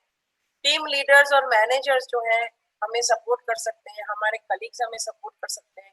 कई बार ऐसे सिचुएशन में हम उनको थोड़ा बताएंगे, कॉन्फाइड करेंगे तो हमारे साथ कई बार मैं देखती हूँ हमारी नर्सेज एक दूसरे को मदद करती हैं, डॉक्टर्स मदद करते हैं, ड्यूटी स्वैप कर लेते हैं। तो ऐसी चीजें हम कर सकते हैं अपने टीम लीडर को कॉन्फिडेंस में लेके, अपने एसएनसीयू इंचार्ज को कॉन्फिडेंस में लेके, पीडियाट्रिक वार्ड इंचार्ज को कॉन्फिडेंस में लेके। बच्चों के सिम्टम्स शिखर जय सर ने ठीक से बताए हमें, मैं उसमें नहीं डिटेल करूंगी, पर उनके लिए भी काफी बुक्स अवेलेबल हैं। ऑनलाइन सेफ्टी के लिए भी बहुत चीजें अवेलेबल हैं। बुजुर्गों में भी सिम्टम्स हो सकते हैं स्ट्रेस के, गर्भवती महिलाओं में भी स्ट्रेस के सिम्टम्स हो सकते हैं, तो उनके साथ सहानुभूति करते रहे, हम अच्छे से बात करते रहे, उनसे प्यार से बात करें। कुछ यूनिसेफ के माध्यम से बच्चों ने ही स्टिग्मा डिस्क्रिमिनेशन जो भेदभाव होता है कोविड की वजह से, उसके अगेंस्ट कुछ किताबें बनाई हैं ताकि लोगों में जागरूकता फैले, तो आप इसको यूज कर सकते हैं। लेकिन ये भेदभाव हम भी ना करें, हम भी किसी को किसी के धर्म की वजह से, जाति की वजह से, किसी महिला या पुरुष की वजह से उनसे भेदभाव ना करें। हम अपने साथ हर उम्र के इंसान को एक तरह से देखें, हर वर्ग के इंसान को एक तरह से देखें और सहानुभूति दें, क्योंकि ऐसे में उनको भेदभाव या छूत अछूत का जो है अनुभव हो सकता है, तो वो हमसे चिढ़ सकते हैं, नाराज हो सकते हैं। तो हम भी उनसे ना करें और हमारे साथ भी लोग ना करें। एमपी गवर्नमेंट ने कोरोना वॉरियर्स के खिलाफ अगर कोई भेदभाव करता है तो उसके लिए कड़ी सजा भी अनाउंस की है, तो हम रिपोर्ट भी कर सकते हैं। तो और अपनी साथ कोई अनुभव हुआ है तो अपनी काउंसलिंग अपने बड़ी से बताएं, किसी से काउंसलिंग लें, ताकि हम भी उस सिचुएशन से बाहर निकलें और हम उसको अपने दिमाग में डर से ना, दूसरों से हम भेदभाव ना करें। तो ये चीजें बहुत जरूरी है। सीएम की स्कीम भी है, इंश्योरेंस स्कीम भी है, तो इसके बारे में हम लोग जानकारी जो है अच्छे से रखें कि इस तरह से जो है हमारे पास क्या क्या सुविधा हमारे चीफ मिनिस्टर की स्कीम में उपलब्ध है। तो आप लोगों से मैं पहले तो बहुत बधाई आपको देना चाहूंगी कि इस मुश्किल घड़ी में आप लोग सब मिलकर डट कर काम कर रहे हैं और आप भी हमारे सब योद्धा हैं, कोरोना के समय के फ्रंटलाइन योद्धा आप भी लोग हैं।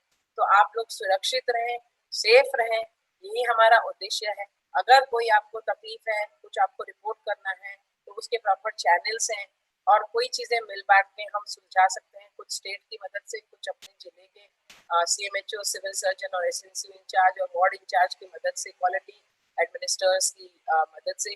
तो आप लोग डटे रहिए, हम लोग आपके साथ हैं और आप लोगों को हमारी तरफ से बहुत सारा प्रणाम। आप लोग बहुत अच्छा काम कर रहे हैं और इसी तरह आप काम करते रहिएगा। मेरा सेशन यहीं पे है, समाप्त होता है। अगले स्पीकर के लिए अगर आप सेशन देना चाहें।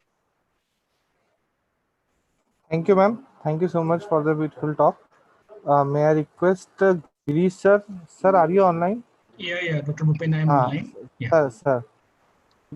May I handing over to you for complete.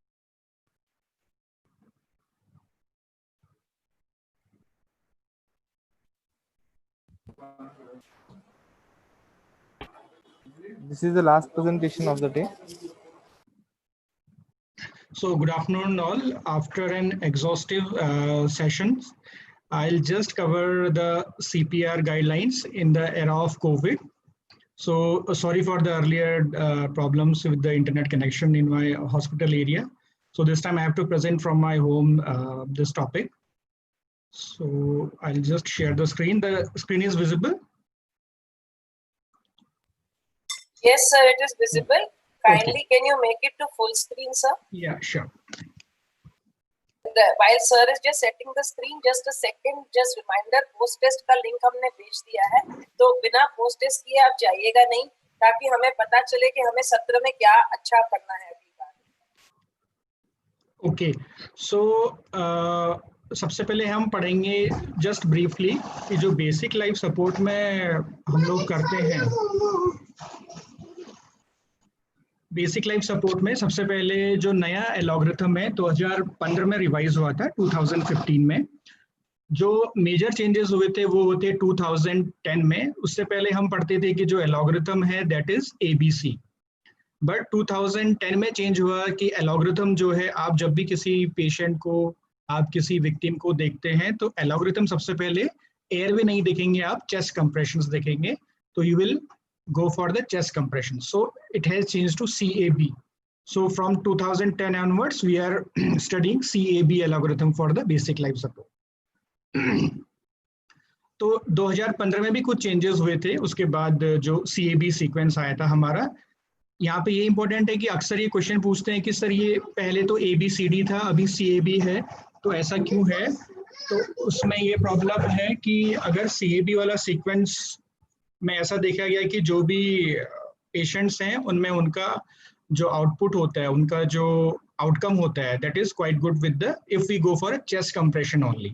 इसीलिए जो भी एविडेंसेस आए फिर उन्होंने ABC सीक्वेंस को CAB सीक्वेंस में चेंज कर दिया। लेकिन यहाँ पे इंपॉर्टेंट बात है कि असेसमेंट ABC ही रहेगा। असेसमेंट मतलब जो हम पेशेंट को देख रहे हैं, जो उसका एसेस कर रहे हैं, उसमें हम असेसमेंट में एयरवे ही करेंगे। लेकिन जब हम इंटरवेंशन करेंगे, मतलब हम क्या करने वाले हैं, तो we will start with the chest compression. तो बेसिक लाइफ सपोर्ट के कुछ फिक्स्ड प्रोटोकॉल्स होता है, कुछ उसके फिक्स क्वेश्चंस होते हैं जो हमको पूछने होते हैं। तो उसमें सबसे पहले होता है scene safety. So scene is safe और सीन इज नॉट सेफ। क्या मतलब होता है सीन सेफ्टी का? सीन सेफ्टी का मतलब होता है कि जो पेशेंट है अगर बीच सड़क में है तो आपको किनारे लेके जाना है।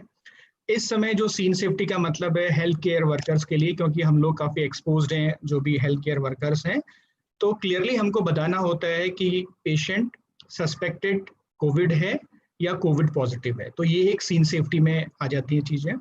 उसके बाद सेकेंड हम देखते हैं कि विक्टिम रिस्पॉन्सिव है या अनरिस्पॉन्सिव है। तो रिस्पॉन्सिव मीन्स अगर आप उसके शोल्डर्स पे टैप करके देखते हैं, अगर पेशेंट कुछ बोल रहा है, कुछ आपसे बातें कर रहा है, तो मतलब पेशेंट इज रिस्पॉन्सिव। अगर नहीं रिस्पॉन्सिव है then you go for asking to help. Help आप किसी से भी ले सकते हो, इवन आपके सामने जो कोई दूसरे रेस्क्यूअर हैं उससे आप कह सकते हो। अगर आउट ऑफ हॉस्पिटल सिनेरियो में हो कि 108 में फ़ोन करके एम्बुलेंस को बुला लीजिए, और उसके बाद फिर आप पेशेंट को फर्दर एनालिसिस करते हो, उसकी पल्स देखते हो कि पल्स उसकी ठीक है कि पल्स नहीं है।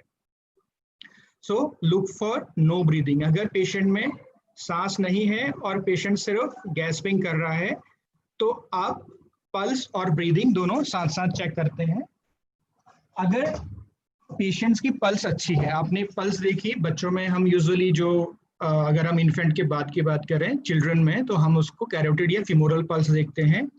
अगर ब्रीदिंग ठीक नहीं है लेकिन पल्स ठीक है तो हम पेशेंट को रेस्क्यू ब्रेथ देते हैं। रेस्क्यू ब्रेथ मतलब हर 5 से 6 सेकंड में एक सांस देते हैं और एक्टिवेट करते हैं emergency response system. Emergency response system मतलब 108 को आप फोन करते हो और आप कंटिन्यू करते हैं रेस्क्यू ब्रेथ देना जब तक कि आपके पास कोई सीपीआर के लिए पेशेंट, आपके पास कोई हेल्प के लिए नहीं आ जाते हैं। हर 2-2 मिनट में आपको पल्स चेक करनी होती है। ये नहीं कि आप ब्रेथ देते जा रहे हैं और पेशेंट की पल्स नहीं है तो patient may land into cardiac arrest also. इसीलिए हर 2 मिनट्स में आपको you have to check for the pulse also. Okay, then उसके बाद अगर पेशेंट में नो ब्रीदिंग नो पल्स, तो सिंपल एल्गोरिथम है, अगर ऐसा है तो then you have to go for a CPR. CPR में 2 इंपॉर्टेंट बातें हैं जो हमें याद करनी है कि हमको कितना रेशियो करना है। अक्सर इसमें कंफ्यूजन होता है कि हमें 30:2 करना है या 15:2 रेशियो करना है। So for all universal purposes हमको जो रेशियो होता है दैट इज 30:2। इसके सिर्फ 2 अपवाद हैं, इसके सिर्फ 2 एक्सेप्शंस हैं। अगर कोई पीडियाट्रिक पेशेंट है और 2 बचाव करता है, 2 रेस्क्यूअर हैं, तो देन इट बिकम्स 15:2। अदरवाइज, और सेकेंड न्यूनेट में तो टोटली डिफरेंट होता है, जैसे आपने ऑलरेडी पढ़ चुके हैं न्यूनेटल रिससिटेशन के बारे में। So for all practical purposes the ratio is 30:2, मतलब 30 चेस्ट कंप्रेशन और 2 ब्रेथ, ये यूनिवर्सल है।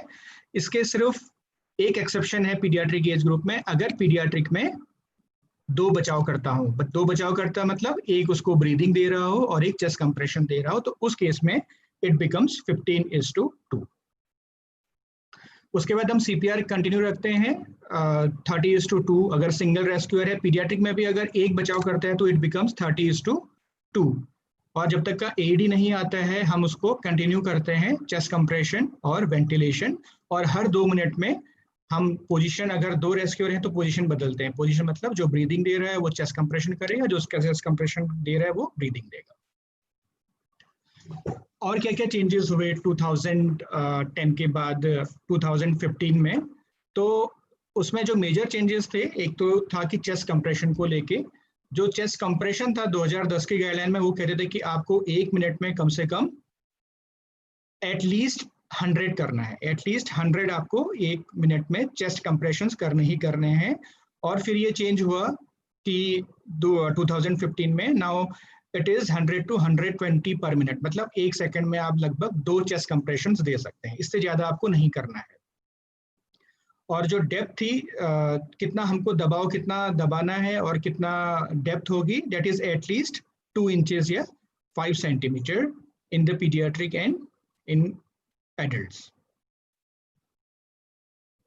अब कोविड-19 में क्या है, हमें पता है कि कोविड-19 हर कोई पेशेंट तो आईसीयू में नहीं जाता है, but approximately 5%, 3 to 6% patient critically ill हो सकते हैं। और जो क्रिटिकली इल हैं, अगर कार्डियक अरेस्ट होता है, जिसको हम बोलते हैं इन हॉस्पिटल कार्डियक अरेस्ट, एक तो होता है out of the hospital cardiac arrest और एक होता है इन हॉस्पिटल। तो इन हॉस्पिटल में तो हमारी जो टीम होती है वो यूजुअली तैयार होती है with full PP, but out of the hospital scenario में कुछ चीजें हैं जो AHA ने कोविड-19 के बारे में बताया कि अगर कोई भी पेशेंट, यूजुअली जब भी किसी का कार्डियक अरेस्ट होता है तो किसके यूजुअली घर में होता है और घर में उसके रिलेटिव्स होते हैं या उसके फैमिली मेंबर्स होते हैं, तो ऐसा माना जाता है कि अगर वो कोविड पॉजिटिव भी होगा तो उसके फैमिली मेंबर्स तो ऑलरेडी एक्सपोज्ड हैं।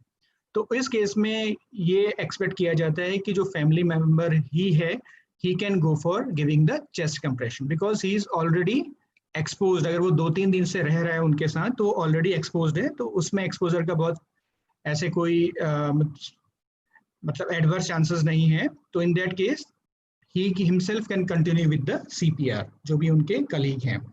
उसमें 2 चीजें ध्यान में रखनी होती है कि एक तो कोई भी हैंकरचीफ हो या कोई भी आप अपने फेस पे कवर करना है, एज वेल एज विक्टिम के फेस को भी आपको हैंकरचीफ से कवर करना है। और अगर आप हॉस्पिटल सेटिंग में हैं तो with the mask you have to cover your face, surgical mask as well as the victim's face, क्योंकि हम जानते हैं कि चेस्ट कंप्रेशन या फिर हम किसी को पॉजिटिव प्रेशर वेंटिलेशन दे रहे हैं या एडवांस एयरवे हम कर रहे हैं, तो these are aerosol generating conditions. यहाँ से हाई रिस्क प्रोसीजर्स होते हैं, एरोजोल जनरेट होते हैं। तो इस कंडीशन में इवन जो नियर बाई होता है वो भी इन्फेक्टेड हो सकता है, क्योंकि हवा में भी जो वायरल पार्टिकल्स होते हैं ऐसा देखा है कि 1 से 3 घंटे तक का रह सकते हैं। आजकल कुछ डिबेट भी चल रहा है, आप लोगों ने देखा होगा कि WHO वाला भी, WHO they are also revising that okay it is the evidence is not very clear, but yes, we have some evidence that these generated particles can stay in the air for at least 1 to 3 hours. एक और important बात है, recently ICMR की भी guidelines आई है कि हमको किस केस में CPR नहीं करना है। तो इसी तरह से हमको CPR करते वक्त ये देखना है कि एज क्या है पेशेंट की, कोई बहुत ही एजेड पेशेंट है, कोमॉर्बिड कंडीशंस हैं, रीनल फेलियर, टर्मिनली इल है पेशेंट्स, तो उसमें हम सीवियरिटी ऑफ इलनेस को देखते हुए हमें ये ध्यान देना है कि हम उसका CPR कंटिन्यू करें या उसका हम CPR कंटिन्यू नहीं करें, जिसको कि DNR कहते हैं, do not resuscitation.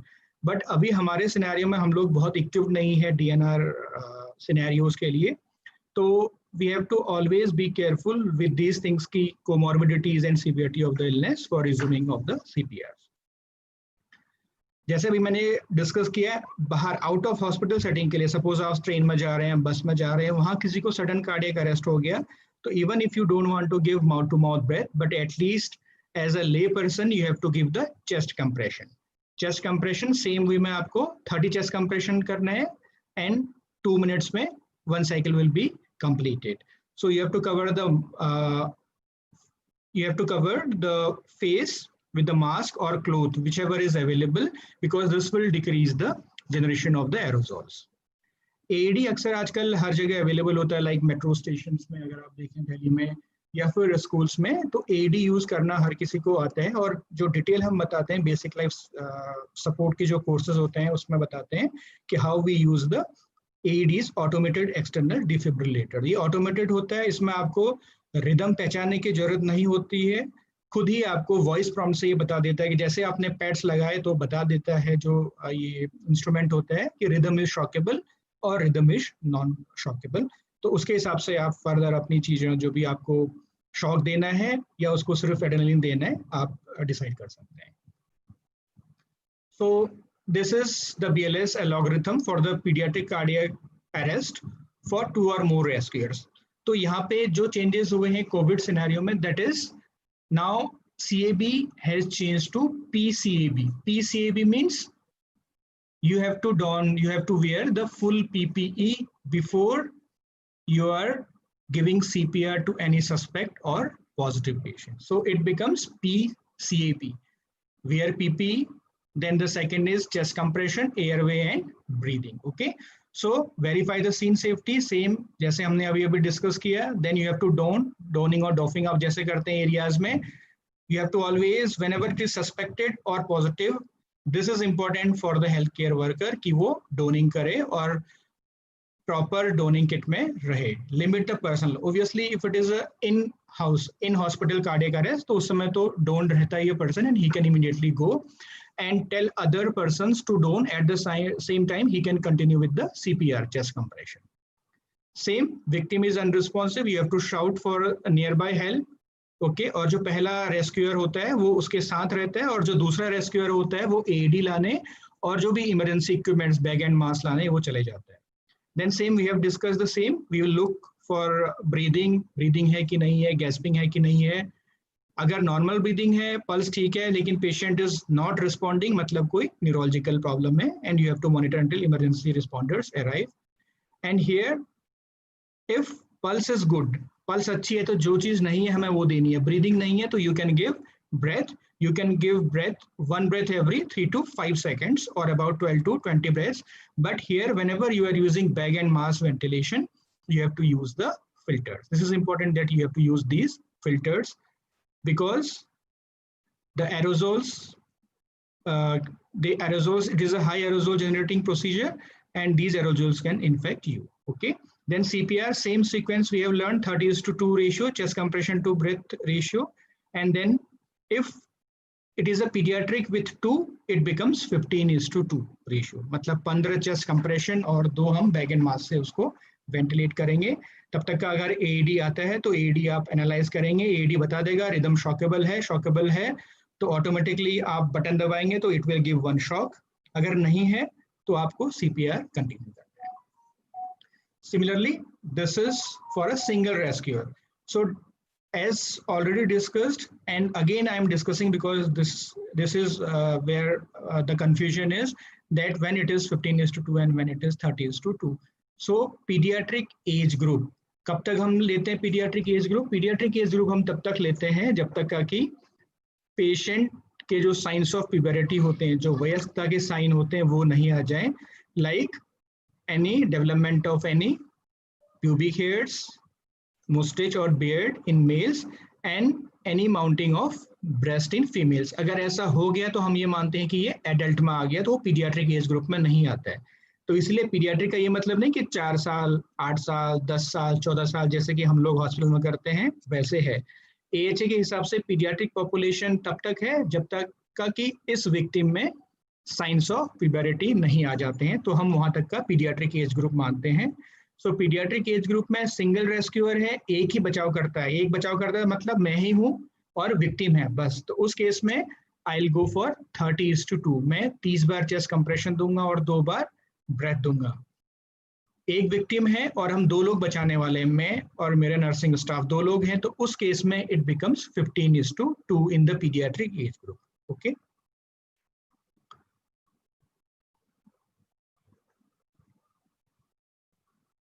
so in hospital cardiac arrest, what are the things which should be considered in COVID scenario? So we should use the filters, HEPA filters, preferably for the ventilator circuit, because it should be closed circuit so that the aerosol is not generated. Ventilator setting, suppose एक patient ventilator पे है और उसको sudden cardiac arrest हो गया, तो ये वो सिनेरियो है, हम उसमें क्या करेंगे?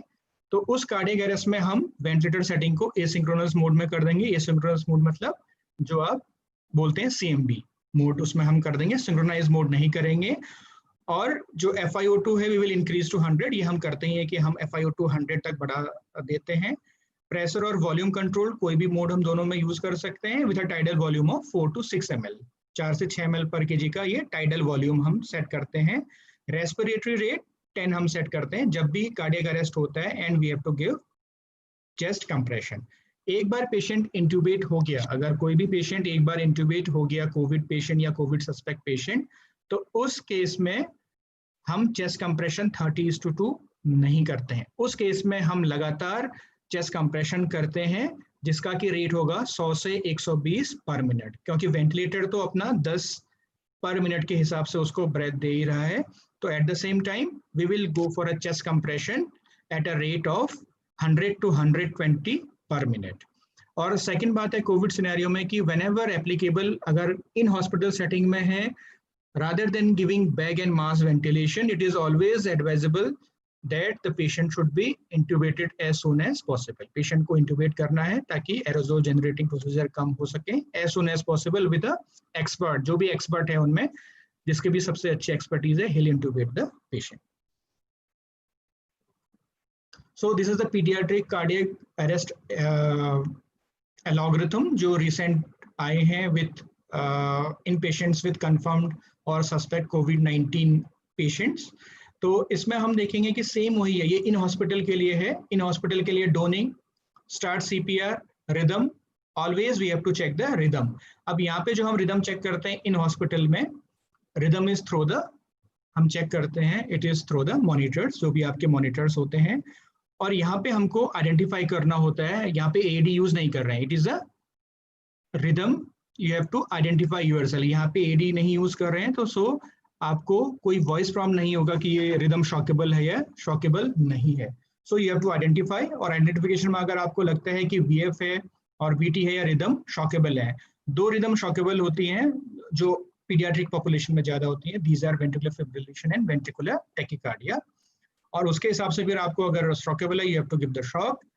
शॉकेबल नहीं है, एसिस्टल स्ट्रेट लाइन आ रही है, तो इसका मतलब है कि एसिस्टोल है और नॉन शॉकेबल है, at that time you have to continue the CPR, और एवरी 3 to 5 minute you have to give epinephrine. This is important कि हम लोग अक्सर CPR ही करते हैं और ड्रग्स नहीं देते हैं, So drug epinephrine is important, और single dose नहीं, you have to repeat epinephrine every 3 to 5 minutes, and at the same time फिर आपको रिदम चेक करनी है कि रिदम कैसी आ रही है. अगर रिदम फिर शॉकेबल है तो आप शॉक देंगे, अगर रिदम नॉन शॉकेबल है तो again you will go for chest compression and give epinephrine every 3 to 5 minutes. Okay, so just to summarize, the new sequence for the CPR in the COVID positive or the suspect patient is PCAB. P means you have to wear the full PPE before in contact with the patient. Then chest compression is C, A is airway, and B is the breathing. Healthcare providers, they are at increased risk of exposure. Comorbid condition, disease severity should be considered at the time of initiation. आपको वही हमने जैसे बताया कि जो ICMR की recent guidelines हैं, उनके हिसाब से देखना है कि पेशेंट की वायबिलिटी कितनी है. और हमेशा जब भी CPR हो, you have to limit the team members to a maximum of 3, ताकि कम से कम exposure हो. You have to always remember these things. Okay, thank you.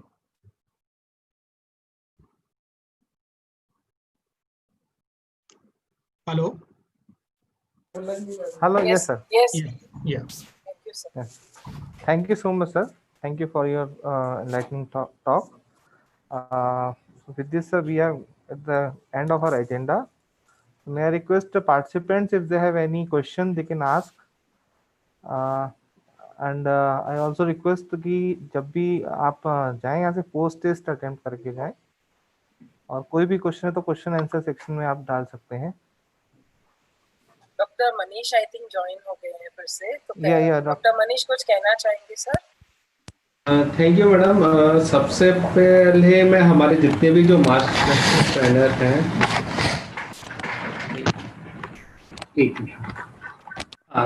इसमें सबसे पहले जितने भी हमारे ट्रेनर हैं उनको मैं धन्यवाद देना चाहूँगा कि उनके द्वारा जो है इतना. सर वॉल्यूम कम हो गया सर. सबसे पहले मैं धन्यवाद सभी मास्टर ट्रेनर्स को देना चाहूँगा कि उनके द्वारा जो सेशन और जो ट्रेनिंग मॉड्यूल जो निर्मित किया गया है वो काफ़ी ज़्यादा इंटरेक्टिव था, और पूरे समय में इसमें उपस्थित रहा, और इसमें कई सारी चीज़ें ऐसी थी जो अभी हमारे एंड से छूट रही थी कि इस दौरान हमें क्या क्या सावधानी रखनी है, इन्वेस्टिगेशन कब कब कराने चाहिए, क्योंकि कई बार ऐसी चीज़ें होती हैं जब न्यूबॉर्न के लिए कि हर बच्चे का इन्वेस्टिगेशन कब कराया जाना है, और कई बार बीच बीच में हमारे पास कॉल भी आते हैं. तो इसके माध्यम से हम ये चीज़ समझ सकते हैं कि ये कितना ज़्यादा ज़रूरी है, और जब तक हम इसको इम्प्लीमेंट नहीं करेंगे तो कोविड को हम जो है अपनी यूनिट में आने से जो रोकना चाहते हैं वो नहीं बचा सकते. तो ये जो हमारा सेशन जो रहा खासकर न्यूबॉर्न के लिए और सैम बच्चों के मैनेजमेंट के लिए, कि उस दौरान हमें किस प्रकार से स्क्रीनिंग की जानी रहेगी, सैंपल हम किस प्रकार से कलेक्ट करेंगे जिससे हमें जो सैंपल जो भेजा गया है वो रिजेक्ट ना होते हुए उसके जो भी रिजल्ट है वो हमको प्राप्त हो सके. तो चूंकि आज हमारा सेशन मेनली जो था वो ट्रेनिंग के ऊपर था, बाद में हम इस चीज पर ये समीक्षा करेंगे कि जितने भी जो बच्चे अभी तक भर्ती हुए हैं उनकी हम केस शीट बुलवा सकें कि उनको जिले लेवल पर क्या क्या ट्रीटमेंट दिया जा रहा है एज पर प्रोटोकॉल के आधार पर, और जहां पर भी हमारे कहीं पर भी गैप मिलते हैं उसको हम किस प्रकार से दूर कर सकते हैं. तो इस चीज के लिए थैंक यू. अभी हालांकि एमडी मैडम का एक और दूसरा शेड्यूल है और हमारे स्टाफ में 2 लोग पॉजिटिव आए हैं, तो आज सब ज्यादा लोग इसी चीज को लेके वरी हैं कि कौन कौन पॉजिटिव ना और निकल आए. तो सभी के सैंपल भेजने की अभी हमारे यहाँ से प्रोसेस चल रही है, इस कारण से आज मैडम जो है वो उपस्थित नहीं रही. दूसरा हमारा एक चीज ये रहेगा कि 1-2 मेडिकल कॉलेज जैसे ग्वालियर मेडिकल कॉलेज से आग्रह था कि आपने हमें इस टेक्निकल कमिटी में शामिल नहीं किया, तो हालांकि हमने उनको बताया कि चूंकि ये हमें प्रोसेस बहुत ही जल्दी पूर्ण करनी थी, तो आगामी हमारी जो भी गाइडलाइन और जो भी हम ये सब चीजें जो करेंगे कोविड के दौरान, और कोविड के अतिरिक्त कई सारी ऐसी गाइडलाइन होती हैं जो हमें आवश्यकता है बनाने के लिए, जैसा कि आपसे चर्चा हुआ था कि खासकर कम्युनिटी लेवल के लिए जब हम बात करते हैं कि मैनेजमेंट किस प्रकार से रहेगा, तो उसको भी हम निर्मित करेंगे आप सभी के सहयोग से, और उसकी ट्रेनिंग के लिए हम किस प्रकार से प्रयासरत रहेंगे. तो अभी तो सबसे पहले मैं थैंक यू ही कहना चाहूँगा सभी लोगों को कि आपने इसमें सपोर्ट किया, और भविष्य में प्लान करेंगे कि हम ये जो है कि चूंकि ये इतना हमारा प्रोसेस जो रहा उसमें सभी टॉपिक अभी कवर थे, तो इसमें हम ये चाहेंगे कि अगली बार हम सिर्फ एक डिपार्टमेंट वाइज ही इसको आगे कंडक्ट करें कि जैसे फर्स्ट फेज में हम न्यूबॉर्न और प्रेग्नेंट लेडी को लेते हुए, सेकंड फेज में पीडियाट्रिक एज ग्रुप, और थर्ड जो रहेगा वो हमारा खासकर एनआरसी में मैनेजमेंट किस प्रकार से किया जाना है। तो कई सारे एसएनसीयू ऐसे थे कि जिन्होंने एसएनसीयू के माध्यम से पूरे ग्रुप ने ज्वाइन किया है, तो थैंक यू उनको भी, पार्टिसिपेंट को, कि उन्होंने इतना उससे ज्वाइन किया और इसको कंप्लीट किया। इसकी प्रिंटिंग गाइडलाइन जो है वो अभी हमारी अंडर प्रोसेस में, कि हम हार्ड कॉपी में ये सभी जिलों को एज पर बुक मॉड्यूल की तरह भेज सकें सभी लोगों को। तो ये मेरा एक ये था कि इसको हम जल्दी ही कर रहे हैं। तो बस ये चूंकि आखिरी सेशन है, तो इसमें यही है कि सभी को एक बार मेरी तरफ से फिर से धन्यवाद। और यदि हमारे पास कुछ ऐसे डॉक्यूमेंट आते हैं जिनका उपचार जिलों में चल रहा है, तो वो हम आपको ग्रुप पर शेयर करेंगे, जिसके आधार पे आप असेसमेंट कर पाए कि एज पर ट्रीटमेंट गाइडलाइन के आधार पर बच्चों को ट्रीटमेंट मिल रहा है कि नहीं मिल रहा है। यदि बाई चांस किसी बच्चे की मृत्यु कोविड के दौरान होती है, तो इसकी हम समीक्षा कर सकें और जिले से चर्चा भी कर सकें, ये भी हम प्रयास करेंगे कि यदि ऐसी कोई रिपोर्ट मिलती है। तो सबसे पहले मैं सभी को धन्यवाद देता हूँ, खासकर यूनिसेफ टीम को, कि जिन्होंने इतने कम समय में, क्योंकि हमने फ्राइडे और सैटरडे को डिसाइड किया था कि ये मीटिंग होनी और सभी को ट्रेनिंग देनी है। तो thank you doctor Vandana Bhatia and UNICEF team और बाकी सभी टीम जिसमें हमें इन्होंने डायरेक्ट और इनडायरेक्ट रूप से सपोर्ट किया। Thank you sir. सर सबसे पहले मैं आपका धन्यवाद करना चाहूंगी कि आपने पहल लेके ये पूरी कमेटी किया। मध्य प्रदेश में हमारे टेक्निकल एडवाइजरी ग्रुप को doctor Girish, doctor Shekhar Jain, doctor Bhavana ma'am, doctor Sameer, doctor Bambal ma'am, doctor Jyotsna ma'am, doctor Purva ma'am, तो हमारे जितने भी पैनलिस्ट थे, doctor Hemant Jain sir, doctor Ravindra Badal, जो हमें कंटिन्यूअसली सपोर्ट कर रहे हैं, ना ही सिर्फ टेक्निकल आईटी इशू के लिए, लेकिन टेक्निकल प्रेजेंटेशंस को डेवलप करने के लिए डॉक्टर रविंद्र, डॉक्टर भूपेंद्र, अमित द्विवेदी, हमारे कंसल्टेंट्स भरत जैन, सब लोग सपोर्ट कर रहे हैं बिहाइंड द सीन्स। तो हमारे सारे कंसल्टेंट्स को भी बहुत बहुत शुक्रिया। डॉक्टर विशाल जायसवाल और हमारे पवन दुबे जी, सब हमारे को पूरा कंटिन्यूस सहयोग दे रहे हैं। और सर एक सवाल था बीच में कि पीआईसीयू में भी पीपीई की जरूरत है क्या, तो सर मैंने उसको टाइप किया था कि हाँ जरूरत है। और अगर पीपीई के लिए कोई गाइडलाइन हमने अलग से हमारे एसएनसीयू पीआईसीयू के लिए बनाई है, तो वो दिशा निर्देश हम उनको अगर दे सके तो बहुत जरूरी रहेगा ड्यूरिंग कोविड।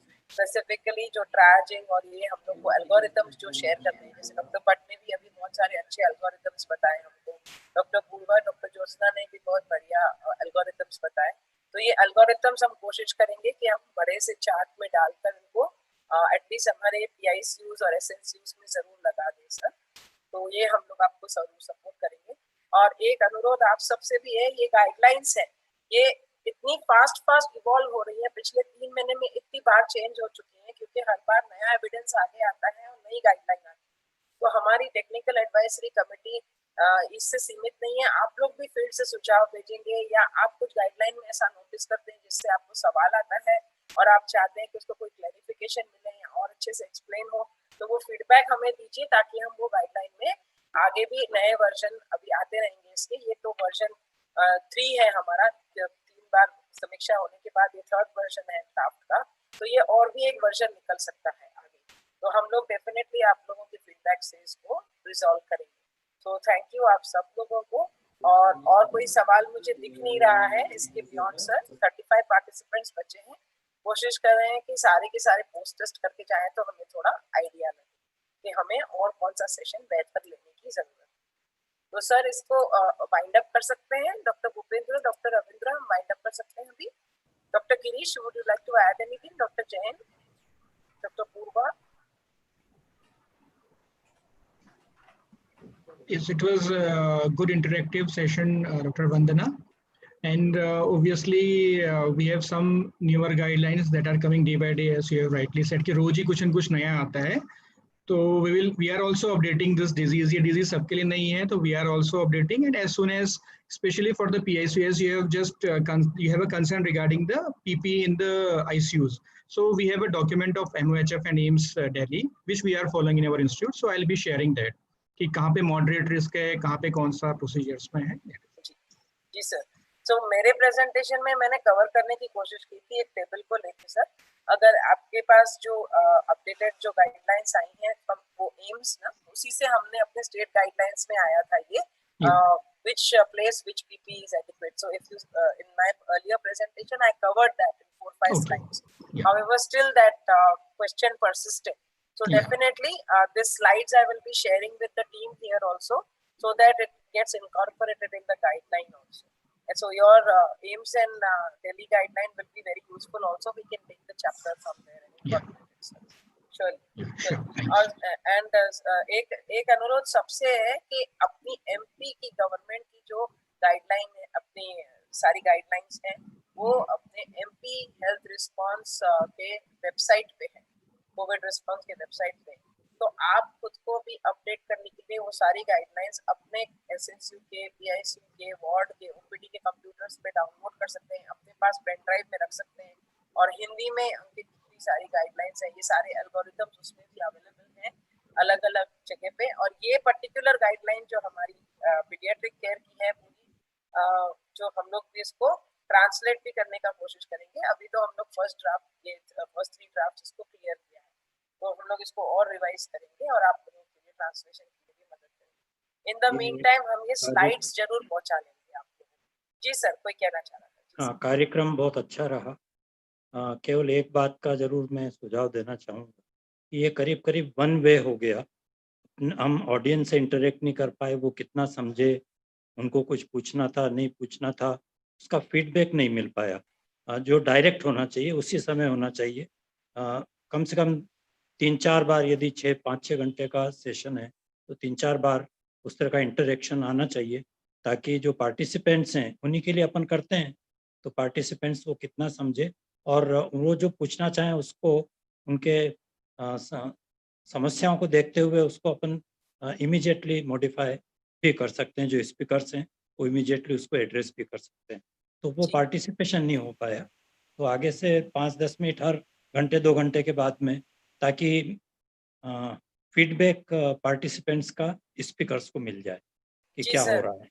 जी सर, आपका सुझाव बिल्कुल हम लोग लेते हैं। इनफैक्ट हमने सर बीच में ब्रेक किया था, 2.5 आवर्स पे ब्रेक करके हमने क्वेश्चन आंसर रखा था। तो उस कोई सवाल नहीं आया था उस वक्त सर 3 ही सवाल आए थे, उनके जवाब हम दे चुके थे सर। तो नहीं, वर्बल कनेक्शन हो जाए तो अच्छा है। हाँ, वर्बल भी हमने उनको ऑप्शन दिया सर, किसी ने माइक खोल के पूछा नहीं। तो हमने 3-4 बार कहा उनसे। मोनोलॉग हो जाता है तो फिर जो पर्पस रहता है उसकी क्लैरिटी नहीं हो पाती कि कितना सक्सेसफुल पार्टिसिपेंट ऑफ व्यू हुआ है। हालांकि फीडबैक पोस्ट टेस्ट आप लेंगे तो still it is better to improve the quality of. अभी भी नम्रता जी शायद हाथ रेस कर रही हैं। रविंद्र जी, आप नम्रता जी का माइक खुलवाएंगे प्लीज? नम्रता मैडम ने हाथ रेस किया है, हैंड रेस किया है अभी। नम्रता मैडम का माइक खुलवा सकेंगे please doctor Ravindra? She wants to ask a question, I think. Namrata ma'am, आपका माइक खुला है। जी बोलिए ma'am. Hello, good afternoon ma'am, and good afternoon to all the team members. Ma'am, मेरा ये क्वेश्चन था जो पीपी वाला, जिसका आपने मुझे आंसर भी दे दिया है। तो मैम अगर बेटर होगा गाइडलाइन मिल जाए, क्योंकि हमको जो पहले गाइडलाइंस मिली थी उसमें ये लिखा था कि क्रिटिकल यूनिट्स में पीपी पहनना जरूरी है, बट जब हमने यहाँ पे डिमांड की थी तो उन्होंने कहा कि ऐसा कहीं भी हमारे पास आप शो कर दीजिए या बता दीजिए तो ही हम दे पाएंगे, जो आप लोग के दिशा निर्देश है उसमें कहीं भी ऐसा स्पेसिफाइड नहीं है। तो अगर ये हमको मैम आप मैंने अपने प्रेजेंटेशन में अभी थोड़ी देर पहले आपको जो दिखाया था वो प्रेजेंटेशन भी आप शो कर सकते हैं ना। और स्टेट की भी गाइडलाइन है, स्टेट की mpgov.com पे स्टेट की भी गाइडलाइन है, जहाँ पे क्लियर दिखा है कि कौन से एरिया में क्या यूज करना चाहिए। और डॉक्टर गिरीश ने अभी थोड़ी देर पहले बताया कि एक एम्स की गाइडलाइन अवेलेबल है जो वो हमसे शेयर करेंगे। हम तीनों गाइडलाइंस आपको भेजेंगे। जी थैंक यू मैम। डॉक्टर आप भी कुछ कहना चाह रहे थे डॉक्टर गिरीश? डॉक्टर वंदना, डॉक्टर महेश्वरी बोल रहा हूँ। जी डॉक्टर महेश्वरी जी। एक्चुअली सबसे पहले तो मैं डॉक्टर गिरीश को थैंक यू बोलूंगा कि उन्होंने मेरे भी कुछ पार्ट अपने उसमें पूरा कवर कर लिया। यहाँ हॉस्पिटल में it is difficult to take care of the internet problems and so. Second, मेरा एक सजेशन था इसके लिए, ट्रेनिंग के लिए, कि अगर हम इन लोगों को hello, am I audible? Hello जी सर, हम सुन रहे हैं सर। यस सर, जी। Yes sir. अगर हम जो पार्टिसिपेंट्स हैं हमारे, उनको अगर हम गाइडलाइंस इन सॉफ्ट कॉपी एक आध दो दिन पहले अगर भेज पाए, मतलब दिस टाइम तो प्रोबेबली हम लोग खुद ही लास्ट मिनट पे सारी चीजें प्रिपेयर कर पाए, within a very short time we prepared this training programme. लेकिन अगर हम उनको सॉफ्ट फाइल भेज पाते हैं तो दैट विल बी इजियर। तो मुझे लगता है ज्यादा इंटरेक्टिव हो जाएगा, they will prepare will come with more questions. पहली बार में इतनी सारी नॉलेज शेयरिंग प्रोबेबली डिफिकल्ट था कि वो उसको उस तरह से रेसिप्रोकेट कर पाते, जैसा डॉक्टर शेखर जैन सर बोल रहे थे कि इंटरेक्शन हमको पता नहीं लग पाया, क्योंकि बहुत सारी चीजें नॉलेज शेयरिंग का पार्ट थी।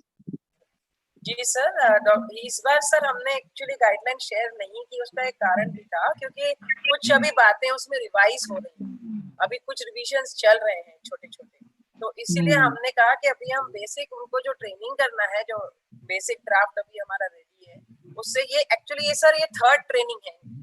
ये हम लोग ऑलरेडी मार्च से लेके हम लोग 3-4 ट्रेनिंग्स कर चुके हैं एसएनसीयू स्टाफ के लिए, पीआईसीयू के लिए और पीडियाट्रिक स्टाफ के लिए। तो ये 3rd ट्रेनिंग है सर। जैसे जैसे गाइडलाइंस इवॉल्व होती गई हम लोग ट्रेन करते गए, और अब की जो ये रिसेंट गाइडलाइन है ये उस पे ट्रेनिंग हो रही है। तो ये भी एक कारण हो सकता है कि उनको पहले से कुछ सवाल आते हो, कुछ नहीं, कुछ उनको नहीं आते हो। तो अब जब हम ये शेयर करेंगे गाइडलाइंस, वो लोग एक बार पढ़ेंगे और एक बार खुद के स्टाफ का भी एक मीटिंग लेके ट्रेन करेंगे, फिर we will do refresher session. जैसे मनीष जी ने सजेशन बताया ना कि आधे आधे फिर हम छोटे छोटे रिफ्रेशर करेंगे, जैसे सिर्फ लेबर रूम और एसएनसीयू का एक करेंगे, पीडियाट्रिक वार्ड, पीडियाट्रिक आईसीयू का एक करेंगे, इस तरह से सैम का अलग करेंगे, ऐसे करेंगे। बिल्कुल बिल्कुल। तो वो ज्यादा अट्रैक्टिव होगा। किसी पार्टिसिपेंट का रहेगा कि इसको पार्ट में ब्रेक कर दिया जाए ट्रेनिंग को तो ज्यादा बेटर होगी। हाँ सर, वही आगे के लिए वही है, ऐसा किसी पार्टिसिपेंट का सजेशन था अभी बीच में। तो doctor Girish ji, can we end the session? We took your points, so we have understood and we know that participant suggestions are important. It's just that today we were doing such a long training after the whole guideline was prepared, and next time onwards we'll be breaking it into 2 sessions or 3 sessions. So we'll do that. We'll take your feedback, sir. So sure. So would like to end the session now. So सारे participants के लिए भी ये feedback है कि जब आपके लिए सेशन होता है तो प्लीज इंटरेक्शन कीजिए, सवाल पूछिए, गाइडलाइन समझते हुए कोई डाउट है तो वहीं क्लियर कीजिए।